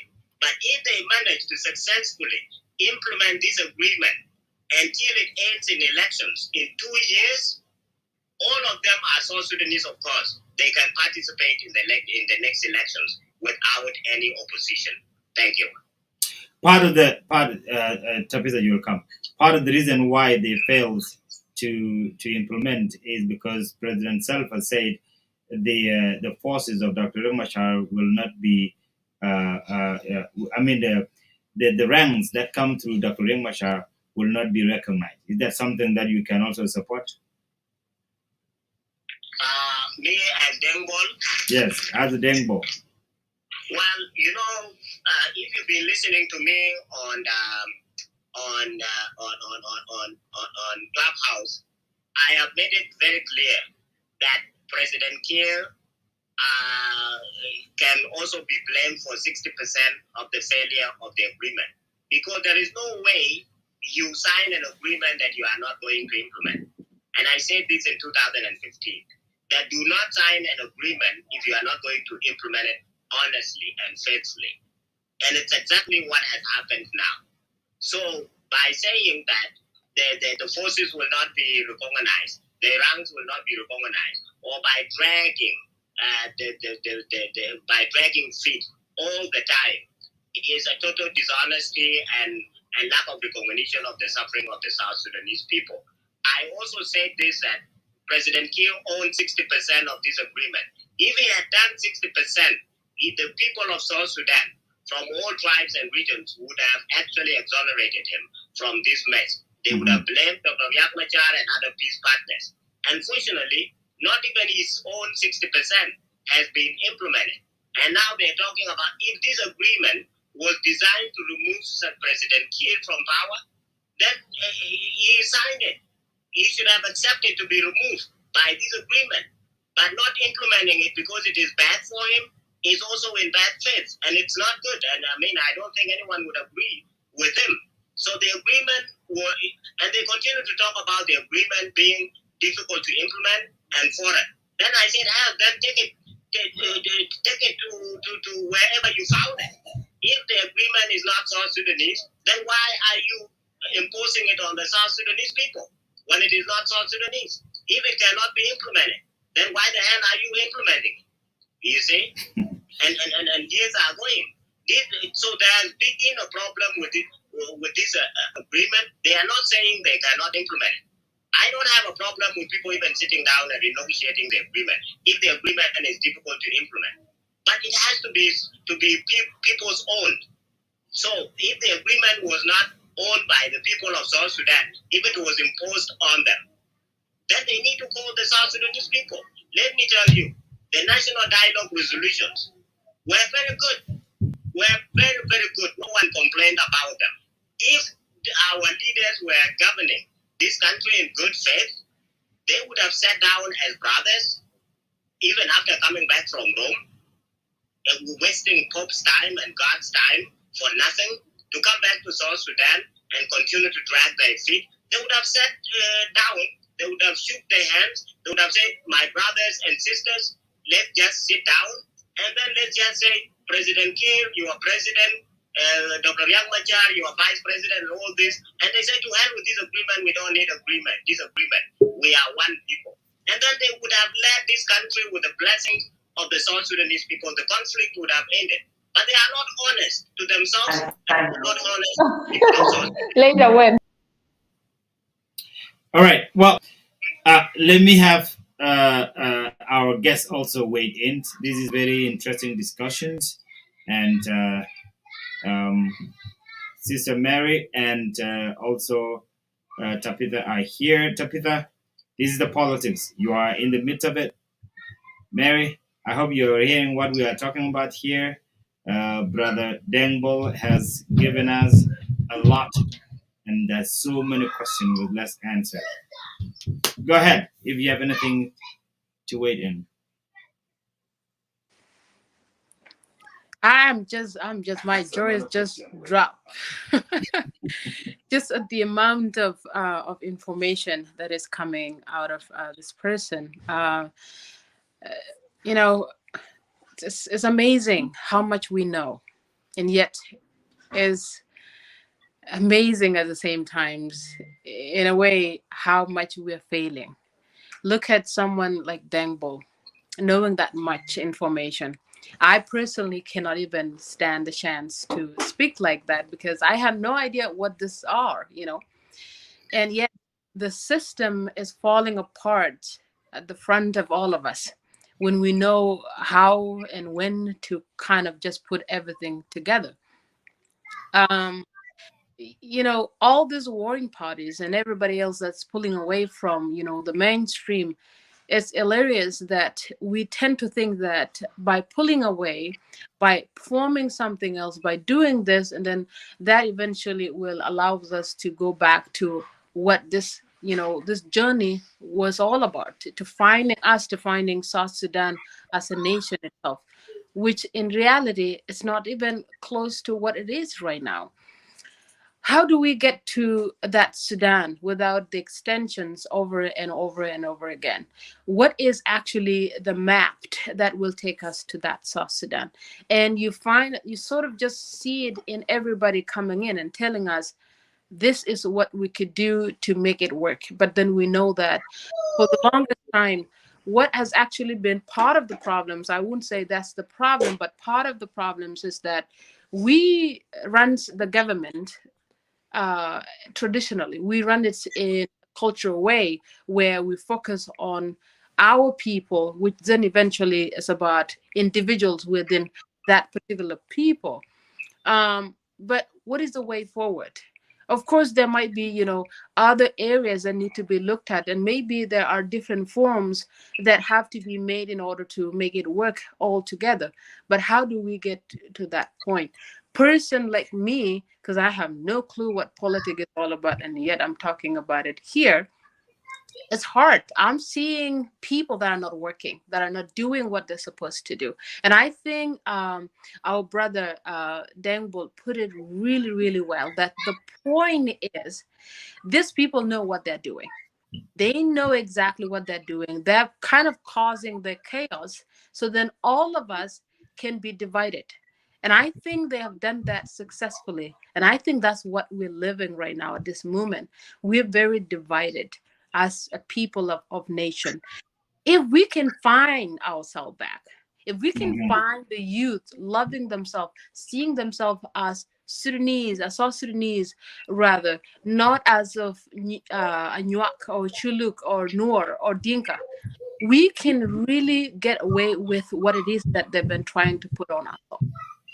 But how do we get to that unity? That's the question. And I think that is something that comes from all of us, wherever you are, as a South Sudanese, you really have to be that person preaching the unity that need to happen to us. Without that unity, these people already won. I just have to tell you, they already won. They know what they're doing. They've done it successfully, and we're divided. And I think that's the tools that has been working and is still working. We lost Mary, but Mary's coming back. Dan, you are listening, but Dan, I think you declare war against Salva Kiir. No, he didn't. Did you, Dan? Did I do what? I think you declare war against Salva Kiir. Did you? Oh, no. I am not in any position to declare war on any South Sudanese, but for my own sake and for the sake of the South Sudanese people and their country that they all suffered for, and in the name and in recognition of all our martyrs and all that, we cannot continue like this after 2 years. They must excuse us if they cannot get their act together. But if you said that you're going to mobilize the Red Army, I'm talking about Red Army in a second. Yes. I am mobilizing the Red Army to hold them accountable and to make sure that this agreement, this extension, and Artigono is scrutinized minute by minute for the next 24 months until elections are held credibly and fairly. Now tell us about the Red Army. Who are these Red Army? Well, the Red Army are all the children that participated in the liberation struggle during the war, from all the military camps, the IDP camps, and the refugee camps in Ethiopia, also in South Sudan. Some of them include all of us who in the 1990s, early 1990s, mid 1990s, and early 2000 went to the West and continued their advocacy in securing peace through CPA and then again through referendum up to independence of South Sudan. These are the people that I call the liberation generation. These are the people who were between the age of 0 to 18 at any given time between 1983 to 2005 and participated equally and maybe more than the adults because they grew up in war and later on picked up arms and fought militarily. Majority of them also became the chief diplomats of the movement during the liberation struggle, and the suffering of the South Sudanese people was seen through them by the West, and that is why in the early 2000s the suffering of the South Sudanese people actually became something that the international community recognized, and that is why the U.S. government, through the Sudan Peace Act, declared that war in Sudan must end now, because suffering of these children is unthinkable. Thank you. So those who went to Cuba are also Red Army? Yes, sir. And how about those who were in Khartoum universities, in school, fighting Arabs because of what happened in South? Are they Red Army too? I call them Red Army because these are the people I call the liberation generation. And Red Army, they were called the youth of the movement. And these are the people we call the liberation generation because every kid, whether you were in London, anywhere in the village in South Sudan, في جبل عالية in Khartoum or in Egypt or anywhere, so long as you were a Sudanese child at that particular time, you were called Red Army because Red Army was a jail, Red Army was a generation, Red Army was the youth wing of the liberation struggle. And like I said, the ages here that constitute actually more than 72% of the total population now are those who were between the age of 0 to 18 at any given time between 1983 to 2004. Majority of us who are listening here are within that age bracket at this particular time. But Brother Deng, Red Army did their job. The way you explain, I agree with it. But here are the problems. And I'm so glad that you align with me, you explained this. To me, that Red Army I know have lost the visions of carrying on the struggles. They decided to support their uncles in position of supporting the system in which brought them up to where they are. Yes, you are right, because the power of our uncles and the power of our tribes and the power of our regions have prevailed over everything that we have built.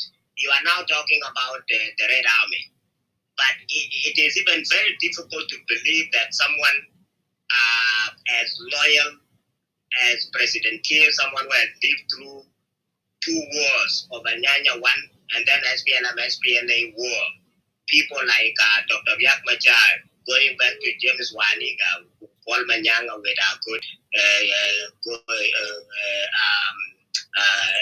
Kong Nguyen, and all these people have lost the whole vision of SPLM-SPLA, which was greater than the vision of the Red Army. Because the Red Army was a tiny unit within the SPLM-SPLA. These people have lost the whole vision of the nation.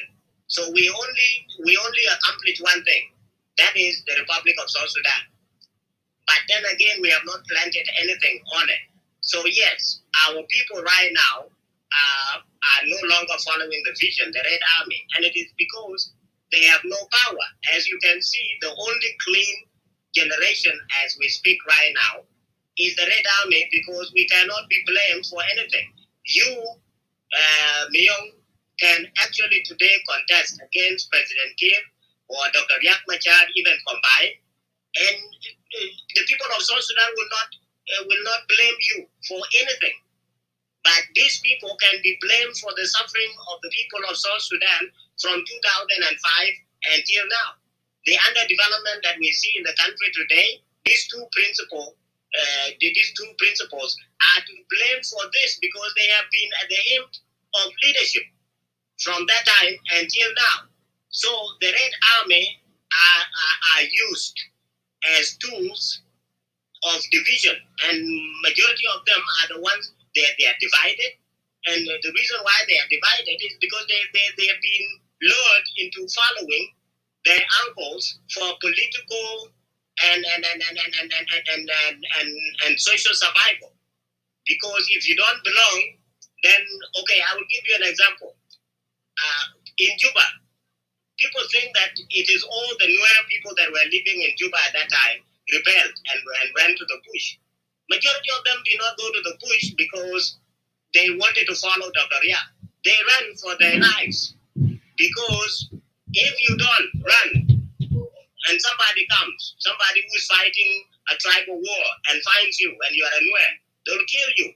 Just like the Dinkas that were killed in Bor, the ones that were killed in Bentiu or in Malakal, they died simply because they were Dinkas. And if they were to run away, they're not running away because they don't want to be with Riek. Even if they wanted to be with Riek, they would be afraid that somebody will kill them simply because they are Dinka at that particular time.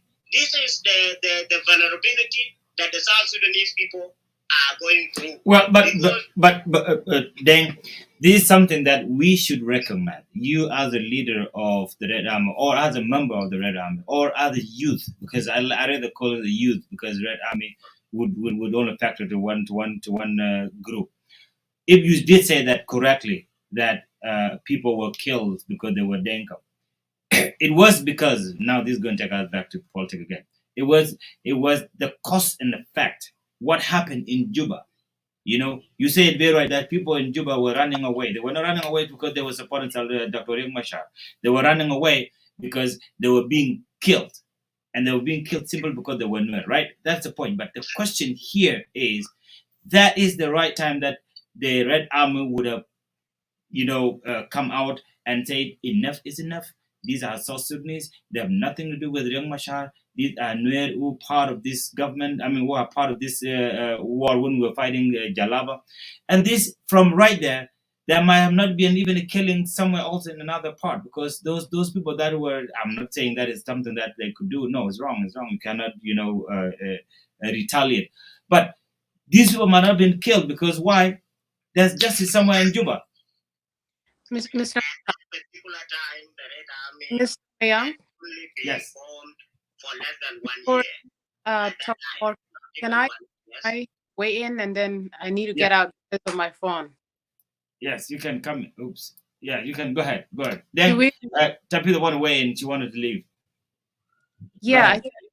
yeah. I'm just wondering if we have another something other than this part of our discussion, because my phone is running battery. I think we have exhausted the time. It is running late here now. We have actually the next 15 minutes. Okay. Yeah. Is there a possibility of discussing the other topic, and then I can leave you because my phone will die like instantly? Yeah, you will come and don't go verify if we have time. Yes, definitely. You can go ahead, and then if we have enough time for the other topic that we already went through, then you will be able to come back. All right. Yeah, Okay. brother, go ahead. I want to weigh in on the other topic, because that topic that you discussed earlier, and especially the intermarriage between different communities in South Sudan. I want to say something. I want to contribute to it. Most of the time, when I speak to people, I always want to share my personal story. My personal story is my little sister, who is our last born. She's now 30, I think about 32 years old. She was born in Ethiopia, in Penyedon. She went to Canada when she was very, very young, around 2003. She got married there. She fell in love with a Nuer guy, I think Eastern Nuer, from Upper Nile. They had a kid together. Now, when it came a time for the family, for the two families to sit together now, to for the marriage to take place, the father of the boy came out very clearly in front of the community that between me and Dinka, there can never be any marriage. I must tell you, I don't come from a family of, of a dynasty or a great family or politicians or all that. But as a family, we are okay. At that time, my dad was alive. So my dad, my mom were there. I have 3 sisters. I have 1 brother. We are a moderate family. We are okay. We are not a bad family. So, and my sister is beautiful. So there's absolutely no issue. But simply because of being from Dinka, and because of all the bad memories and all that the division that the politicians have caused our communities the last few years, since the wartime, since the 1980s until now, that happened. Now my family, we are now caring for that little boy. His name is Twatch. You see, and my sister has since remarried and is happy. Now, you see, my family, we don't have any issue with anybody in South Sudan. And I was speaking yesterday on one of the forum that that the number of people from my family, my own family, I come from Trichis County, a place called Congon. Since 1991 until today, the number of people that I have lost from my community that were killed by other communities is way greater than the number of people who have died of natural causes. We never attacked anybody. We have never been very much involved in politics. It has never been our war. We have never been at war with any community. But the political war of certain people continue to kill our people. It is what is killing my relatives right now in Equatoria. You see? So basically, our people have continued to pollute the minds of our people, and it will continue to affect generations. Recently, I was in Khartoum. And Young, I want you to hear this. I met with some Nuer leaders who are, by the way, a little bit older people, some generals. And I told them that what you have done to your community, Nuer people, the great nation, the North nation, is something really bad. I said you've reduced your community to something small that die every year. And I challenge them this way. I said right now, every time you fight a war, why is it that whenever you unite only for 1 to 2 to 3 months, and then later on you are all divided, and then you leave your people to kill yourselves? You see, the only thing that the Dinka has been successful in doing is that no matter how bad the leader is, that is their leader. And if somebody goes along and say something different, all of them will try to talk that person down and say follow one person. I challenge them that because of the suffering of a lot of the Nuer people. You see? So the suffering of the South Sudanese people all over the country is the same. But look at what is happening in Upper Nile. I said when the White Army captured Bor, captured Malacan, and captured Bentiu, with the Nuer being the predominant community, why did the Nuer leaders control Upper Nile, establish it and run it more like a nation to begin with, before going to even face Juba, to show the other tribes of the Dinka, of the Murle, the Maban, the Anyuak, the Jir, that there is leadership in Dr. Yak and many other Nuer leaders who, by the way, at that time were the majority and were many in that leadership. That's one of the things that I get. At this particular time, the Nuers are scattered all over the world, not playing much role in South Sudan. As we speak in Juba, South Sudan, you don't see a lot of the Nuer people. They are quiet. They are all this growing up isolated in POCs, in Juba, and all over Upper Nile. I said, what kind of a community are you raising? Some of them, you have taken them back 10 years and have no opportunity and all this. The reason I say this is majority of these people, the Dinka and the Nuers, are being raised right now in separate locations, not being able to interact properly and together without education and without youth empowerment. And all they are hearing now is that they are fighting with the Nuers or they are fighting with the Dinkas. So it's going to be very difficult. In terms of marriage now, like now, okay, I know some of the youth, the young people. Young people really have not been part of this war. The problem is that they are being now inducted into this hatred and into this, and they are being told.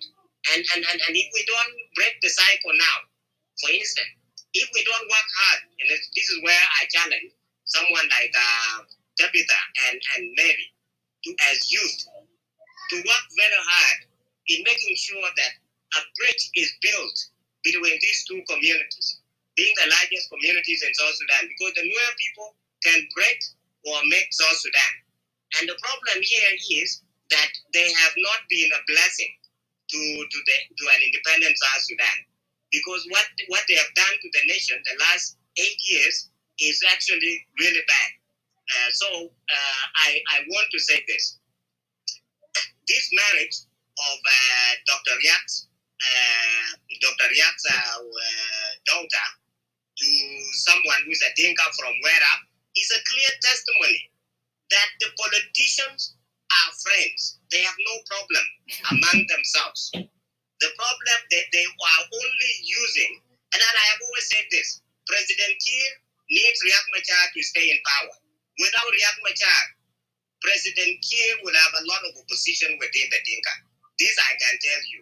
Also, Riek Machar needs President Kiir, to be honest with you.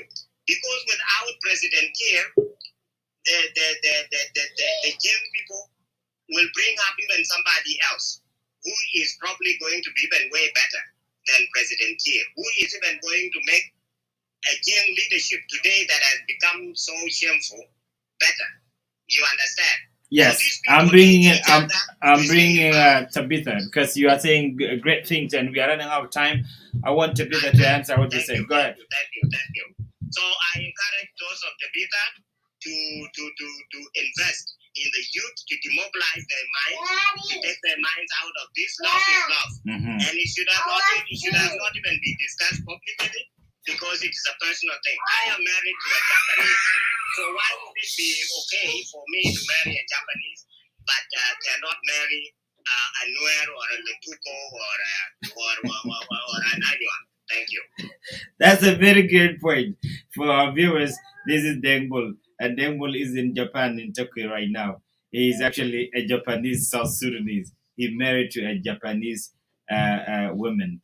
So, Tabitha, this is so great. Go ahead.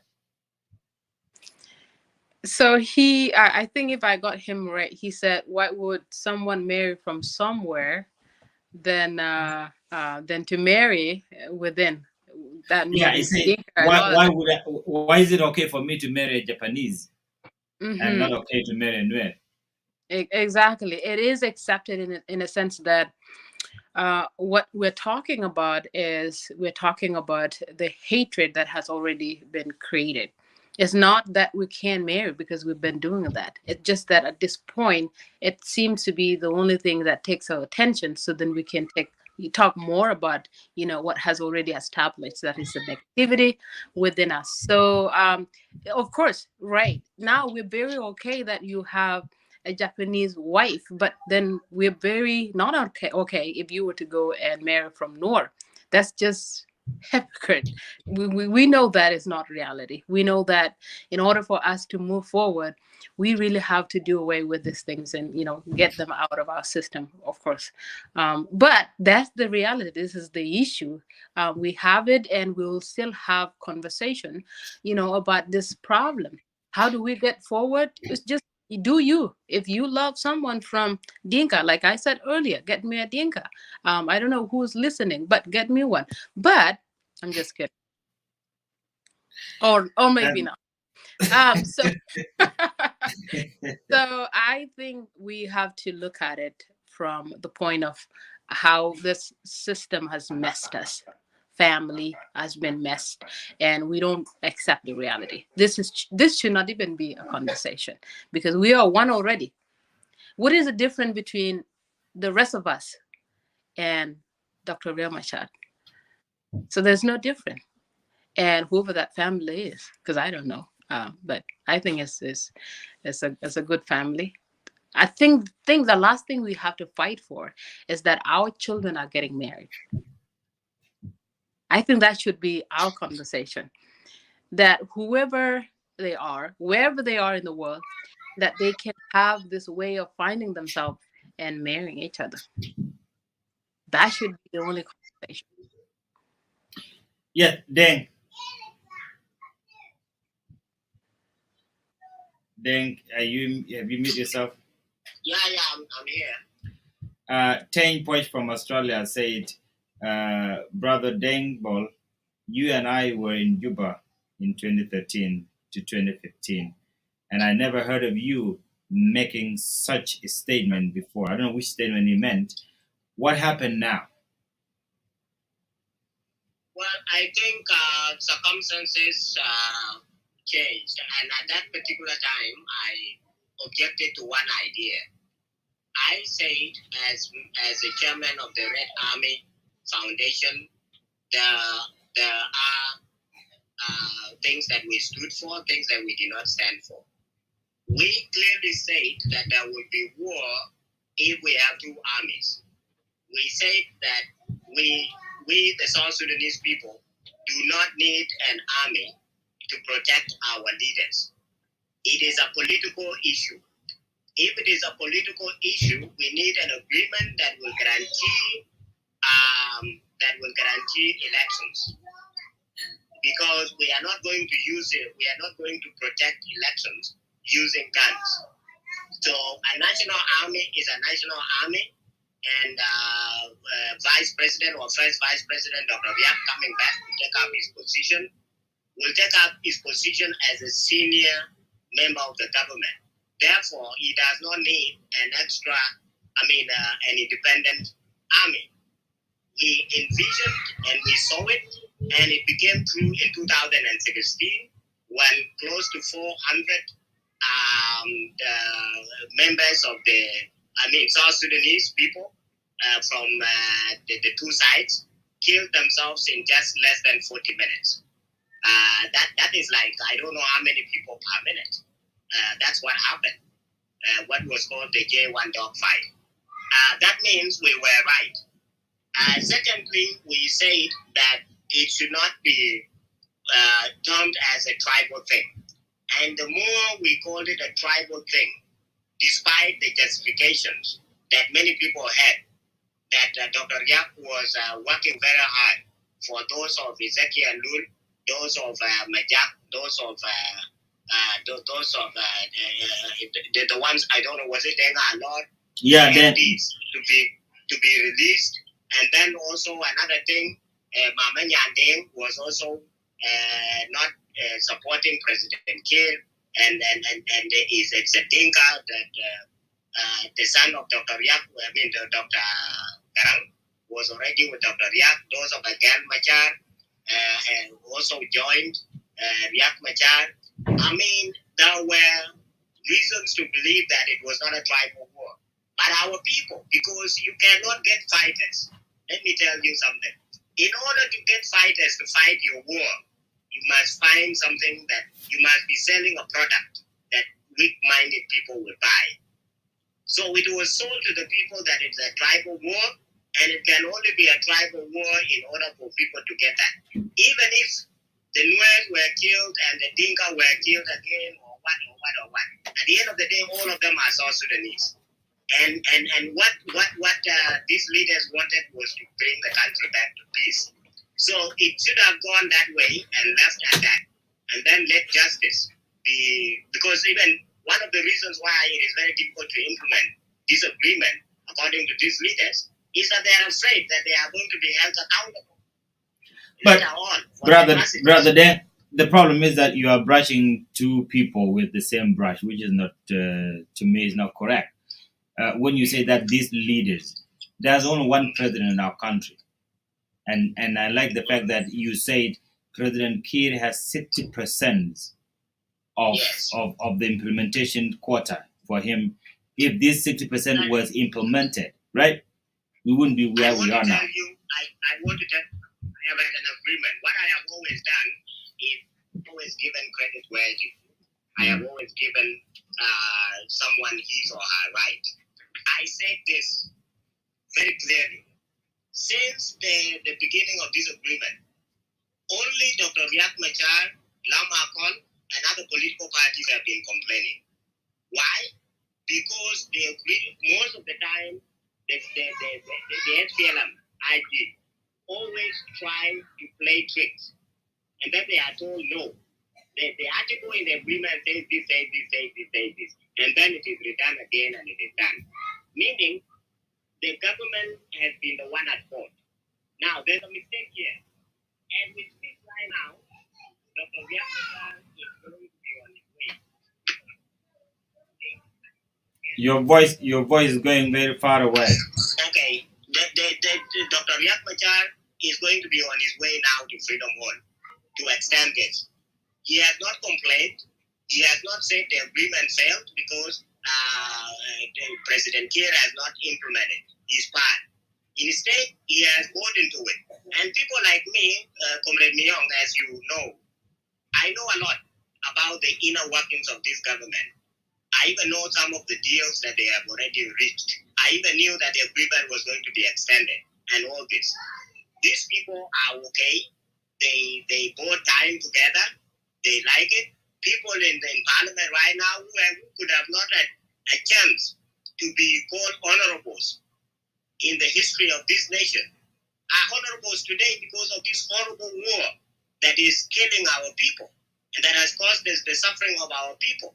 So these people want this extension. But Dr. Riek Machar, just like the Americans, would have fought a little bit with the people of South Sudan. But he has also reduced himself to being complacent to this.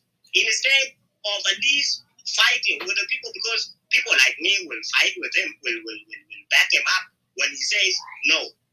This But we reach Brother Deng, nobody, because the government is not interested. Brother Deng, have left like an opposition also. Brother Deng, as we speak now, it's the politics, and politics is about numbers, right? You understand that for the last month and counting, the SPLM IO members of the SPLM of the parliament pull out. You know that, right? Yes, I know there was that time. Yes. Yes, That and you know the reason why they pull out. Lack of implementation. Yes. Okay, isn't that fighting? I'm talking about the extension now. Yeah, because been done. extension come as a result. Extension come as a result. And if Deng, who actually become the person of the day now, because what you are saying is what we wanted to hear. I'm telling you the truth, right? But we need you as a number because in that parliament, IG fought so hard. The only way they know now to keep themselves to power, to make sure that this peace is not implemented, is because they use the number. And where did they get this number? They get it from the Red Army. They get it from the Dinka. They get it from those who don't care about what happened to their families. I want to Comrade Miao, to be honest with you, at this particular time, majority of the people in South Sudan are not standing with the government. This is a very good time for the SPLMIO to have stood up and said that the suffering of the people is increasing simply because the government is unwilling to implement this and is now plotting another extension and want to rule by extension. Then they would have the SPLM-IO would have been a true opposition within the government. Let me tell you, a lot of South Sudanese are suffering in silence. And until we find a true opposition, when the peace agreement was signed, and the parties were dragging their so who are suffering in silence? Then who are suffering in silence? The South Sudanese people, and the reason is that they want a voice that they follow. For instance, well, we have people in IDP, and they cry out loud. That's not silent. Who are these silent people that are suffering? Are suffering in silence is that not only those who are living in IDP. I am talking about all over South Sudan in refugee camps. You know, I was in Khartoum the last 1 year, and Sudan is hosting over 2 million of our people. When I went to Benyendo, I found a lot, close to 500,000 of our citizens. And Gambela, as you know, is crowded now with majority of the South Sudanese living there, and all this. Everybody has given up on this issue. People want leadership, and want leadership that will say, we have suffered enough, and we cannot continue to rule this country through extension. And we also wanted Dr. Riek to come out, even if it is difficult, we know that he's in a difficult situation, to come and say that enough is enough. that these elections must be held by all means, and if not, that the legitimacy of this government has to be called into question. And guess what? That is where leadership comes. A lot of people who have no voice will find their voice within that. And this is basically the thing. Anyways, this extension is going to take place. The most important thing is right now, all of us, the people of South Sudan, young people like Tabitha here, must now increase the volume. And we say we have given you 24 months to get your act together. And it must be done. This will be the last chance that we are giving our leaders. If President Kiir and Dr. Riek Machar can depend on each other so much, then they will do the right thing. They can choose either to run against each other after the elections, after preparing for elections, or to go together again as vice president and president. It will be their own arrangement. But we will not extend past 24 months. Good. Well, Brother Deng, we are run out of time, and it has been great discussing this with you. I'm here with Tabitha, and our time is definitely running out. But one thing I want to let you know, Brother Deng, there's never been a wrong time to do the right thing. To me, you are doing the right thing right now as we speak. Why? Because this is our country, this is our nation. I have been telling people from day one that when the Nuer was massacred in Juba, I don't call it Denka massacre Nuer, even though Salva Kiir was a Denka. I say the government massacred the Nuer people. And what I meant by that was that even though some of the Denka shared behind Salva Kiir, it was not a collective decision for people that are Denka to think that Nuer should be killed in Juba. So for you to come out and tell it as it is, I really appreciate your voice. But the only thing you need to know that it was not too long ago when Dr. Young Machar was being called as a killer. He is someone that spoiled South Sudan. He's a man that have stabbed the SPLM behind. But now, for you saying that he's not fighting enough, this is very encouraging. And I agree with you. SPLM-IO as a party will fight and has been fighting for the interest of South Sudanese as a whole. And that's why you see that so many Nuer that are against Dr. Riek Machar today, because he chose to fight for the entire country. So I can see Dengbol making a great move forward for our country. Having said that, Brother Deng, I want to give Sister Tabitha a chance to recap of what we discussed, and then in 30 seconds, and then I will give it to you, and we shall complete our topic for tonight. Tabitha, pick it up from where I stopped. Thank you so much. And thank you to our brother, Dengbo, for all of the, the amazing things you have said. Okay. We only wish that this is the nature, this is the manner in which we started talking about these issues from the get-go. But like you said, Mia, there's never a time where we would say, well, this is too late. This is not too late. We need to start now. Actually, the time is now. It wasn't yesterday, but it's now. And now, once we picked it up, we can actually make the impact that we've always been wanting to be made in our country. So having said that, I will just, I have very little knowledge of how the politics runs. I have no idea. But I come in as a citizen. And as you have heard in all the songs that I sing, my message is for the people of South Sudan to love themselves.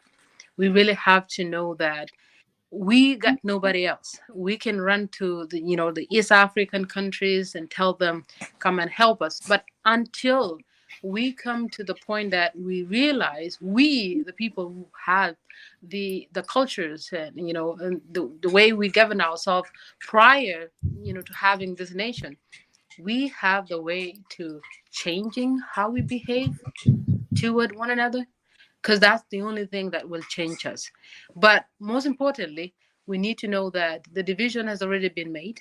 And in order for us to actually kind of break that, we have to have a way to allow love to kind of just reign. And things like, marriages that are happening, like what we just experienced a while ago. Dr. Riek Machar giving his daughter to a community that does not, Noor community. I think that's very encouraging itself. So we really need to encourage all of this because eventually they will work better for our tomorrow, the future, and so on. So I think this discussion has been really, really well. And so for people like Dembo, please keep doing what you're doing, and also as well you have been very supportive in ways that are unimaginable. So please keep doing what you're doing because really we just need more of us that are thinking and doing what you are doing. So thank you.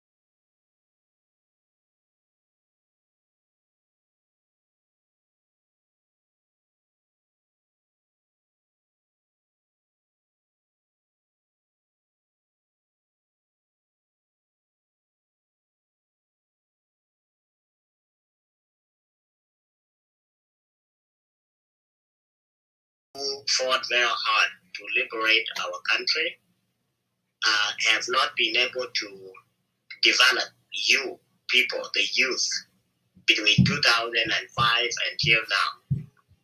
As we know, the youth or young people constitute 72% of the total population of South Sudan. It is this 72% of the country's resourceful people who have been greatly divided now along regional and tribal lines. It has become very difficult because you need a compass in order to lead the next generation. Our generation of the group that is known as the Red Army during the liberation struggle, we were given political and military orientation.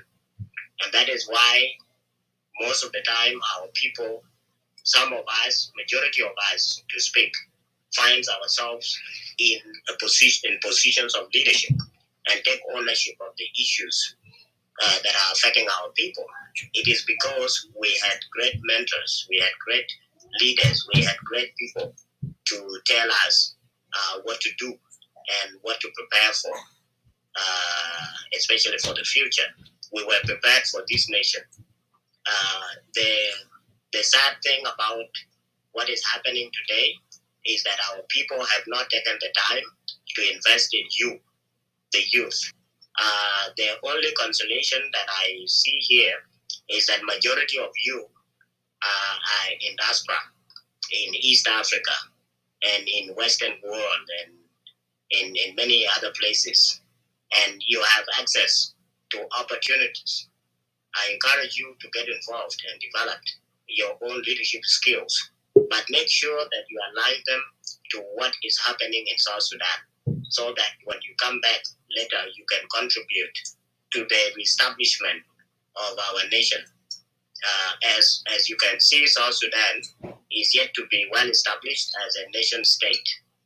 And this is something that is going to require very educated workforce, and that will be the youth. So I encourage you to also look at your own social dynamics, including the recognition of your tribes.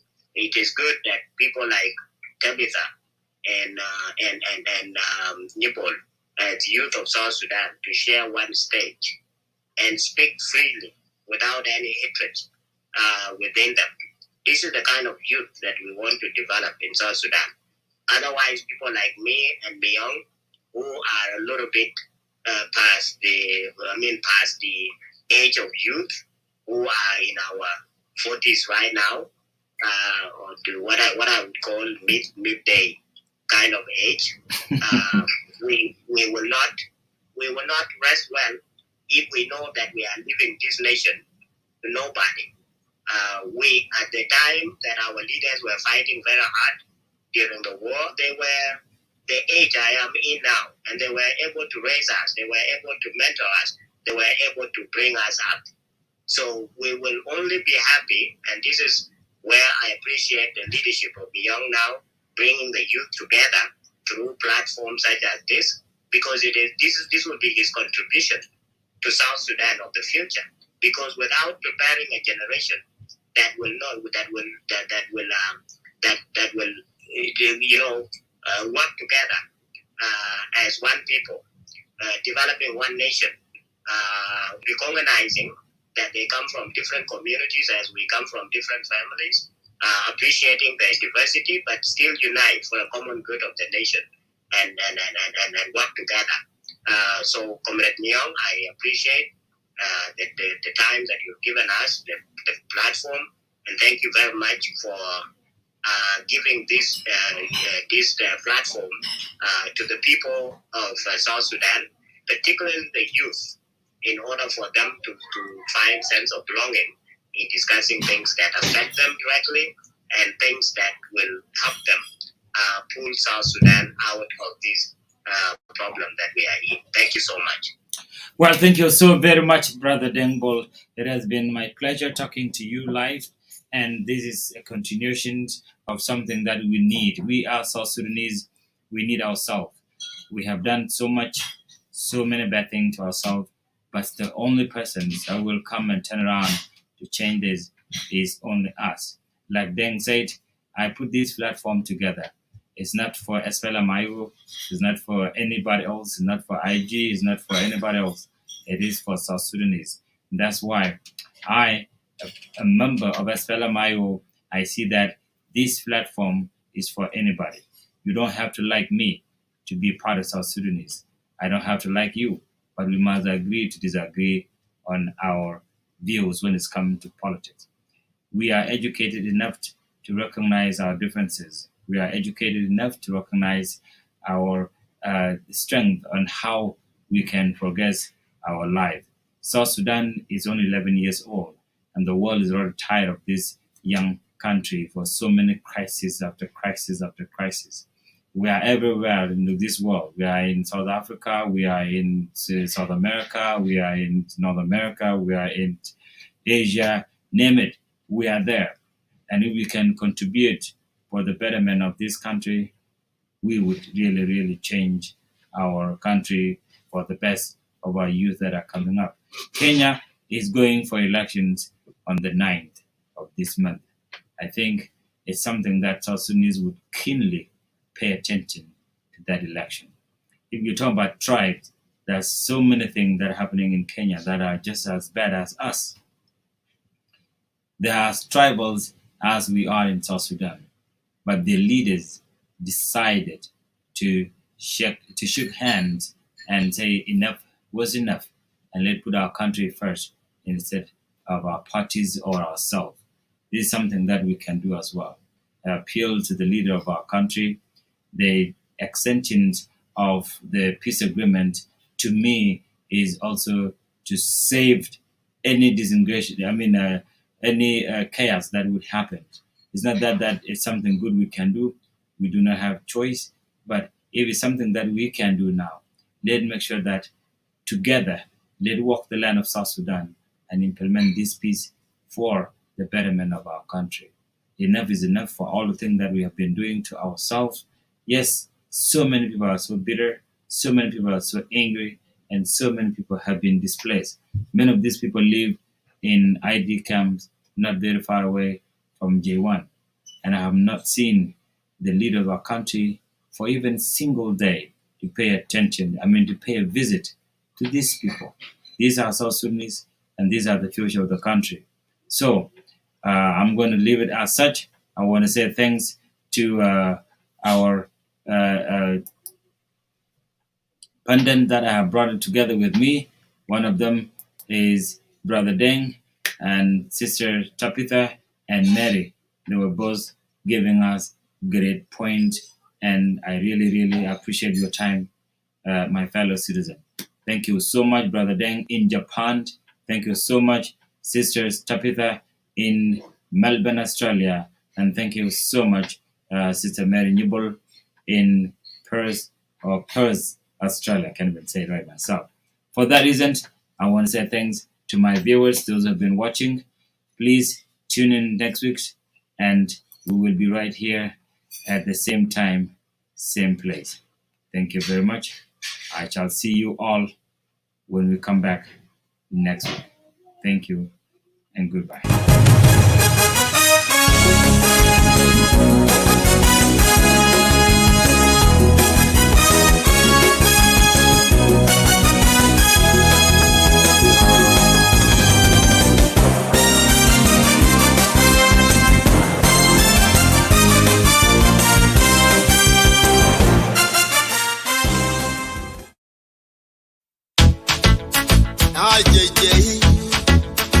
Young boy, Lord Mugwa and Shannon, Yakka Kawarnya, don't make a more day come here by your bill. Will I do Badundan Kell? For the march, Lloyd the Jam, Lloyd the Kana may come round, Japan, the Algoran, Ranga, welcome you could be you, Lloyd Yalchingrong, Urachugoinan, did Kudial Chica Choida, Tayan and welcome, Chicken Jin Karadu, Jin Karadu, Nyali Jin Kara. Hey, Bang, open King Major Kana Queen, Baratul Kadwini and Kayet Ken, look by the Kajiba and Kajika Chokan, Urangasa. When you go, hit to go, chunk to go, like you and by your tea, Nyal by your tea, baby.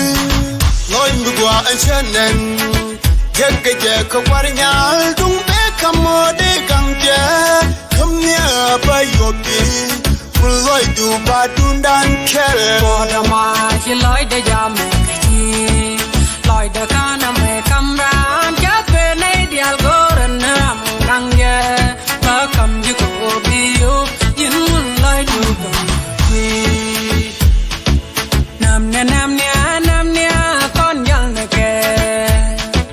Right now to go to Ladity, and Lloyd the beauty quite quiet. Ya can ye go long,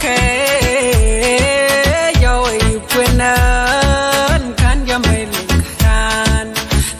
Namnia, con young again.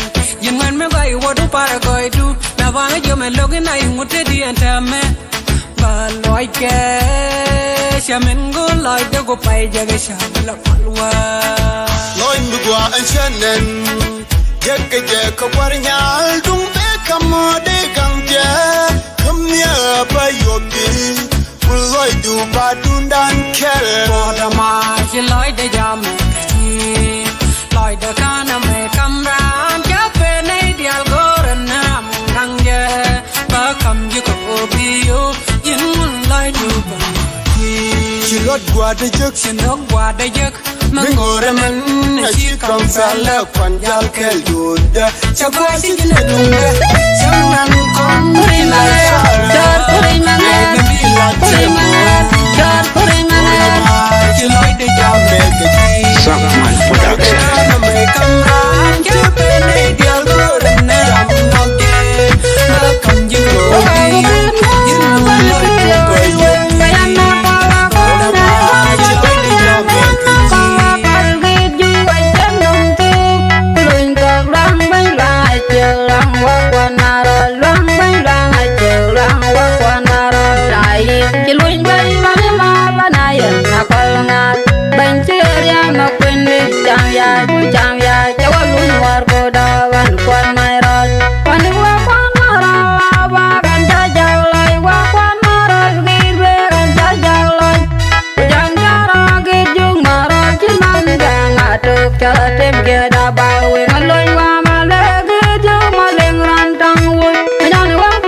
Nhan như là chỉ bên luôn về từ bên rau gang real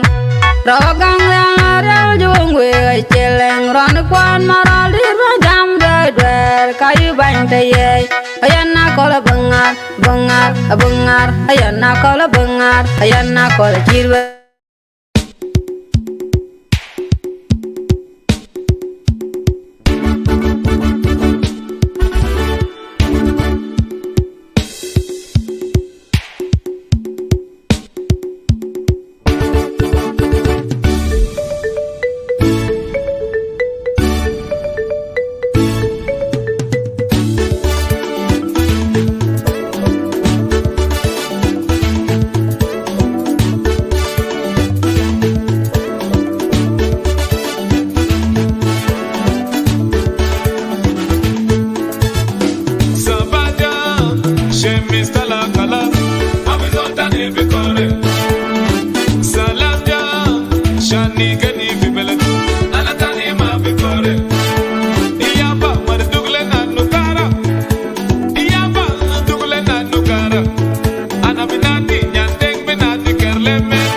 Celebrate.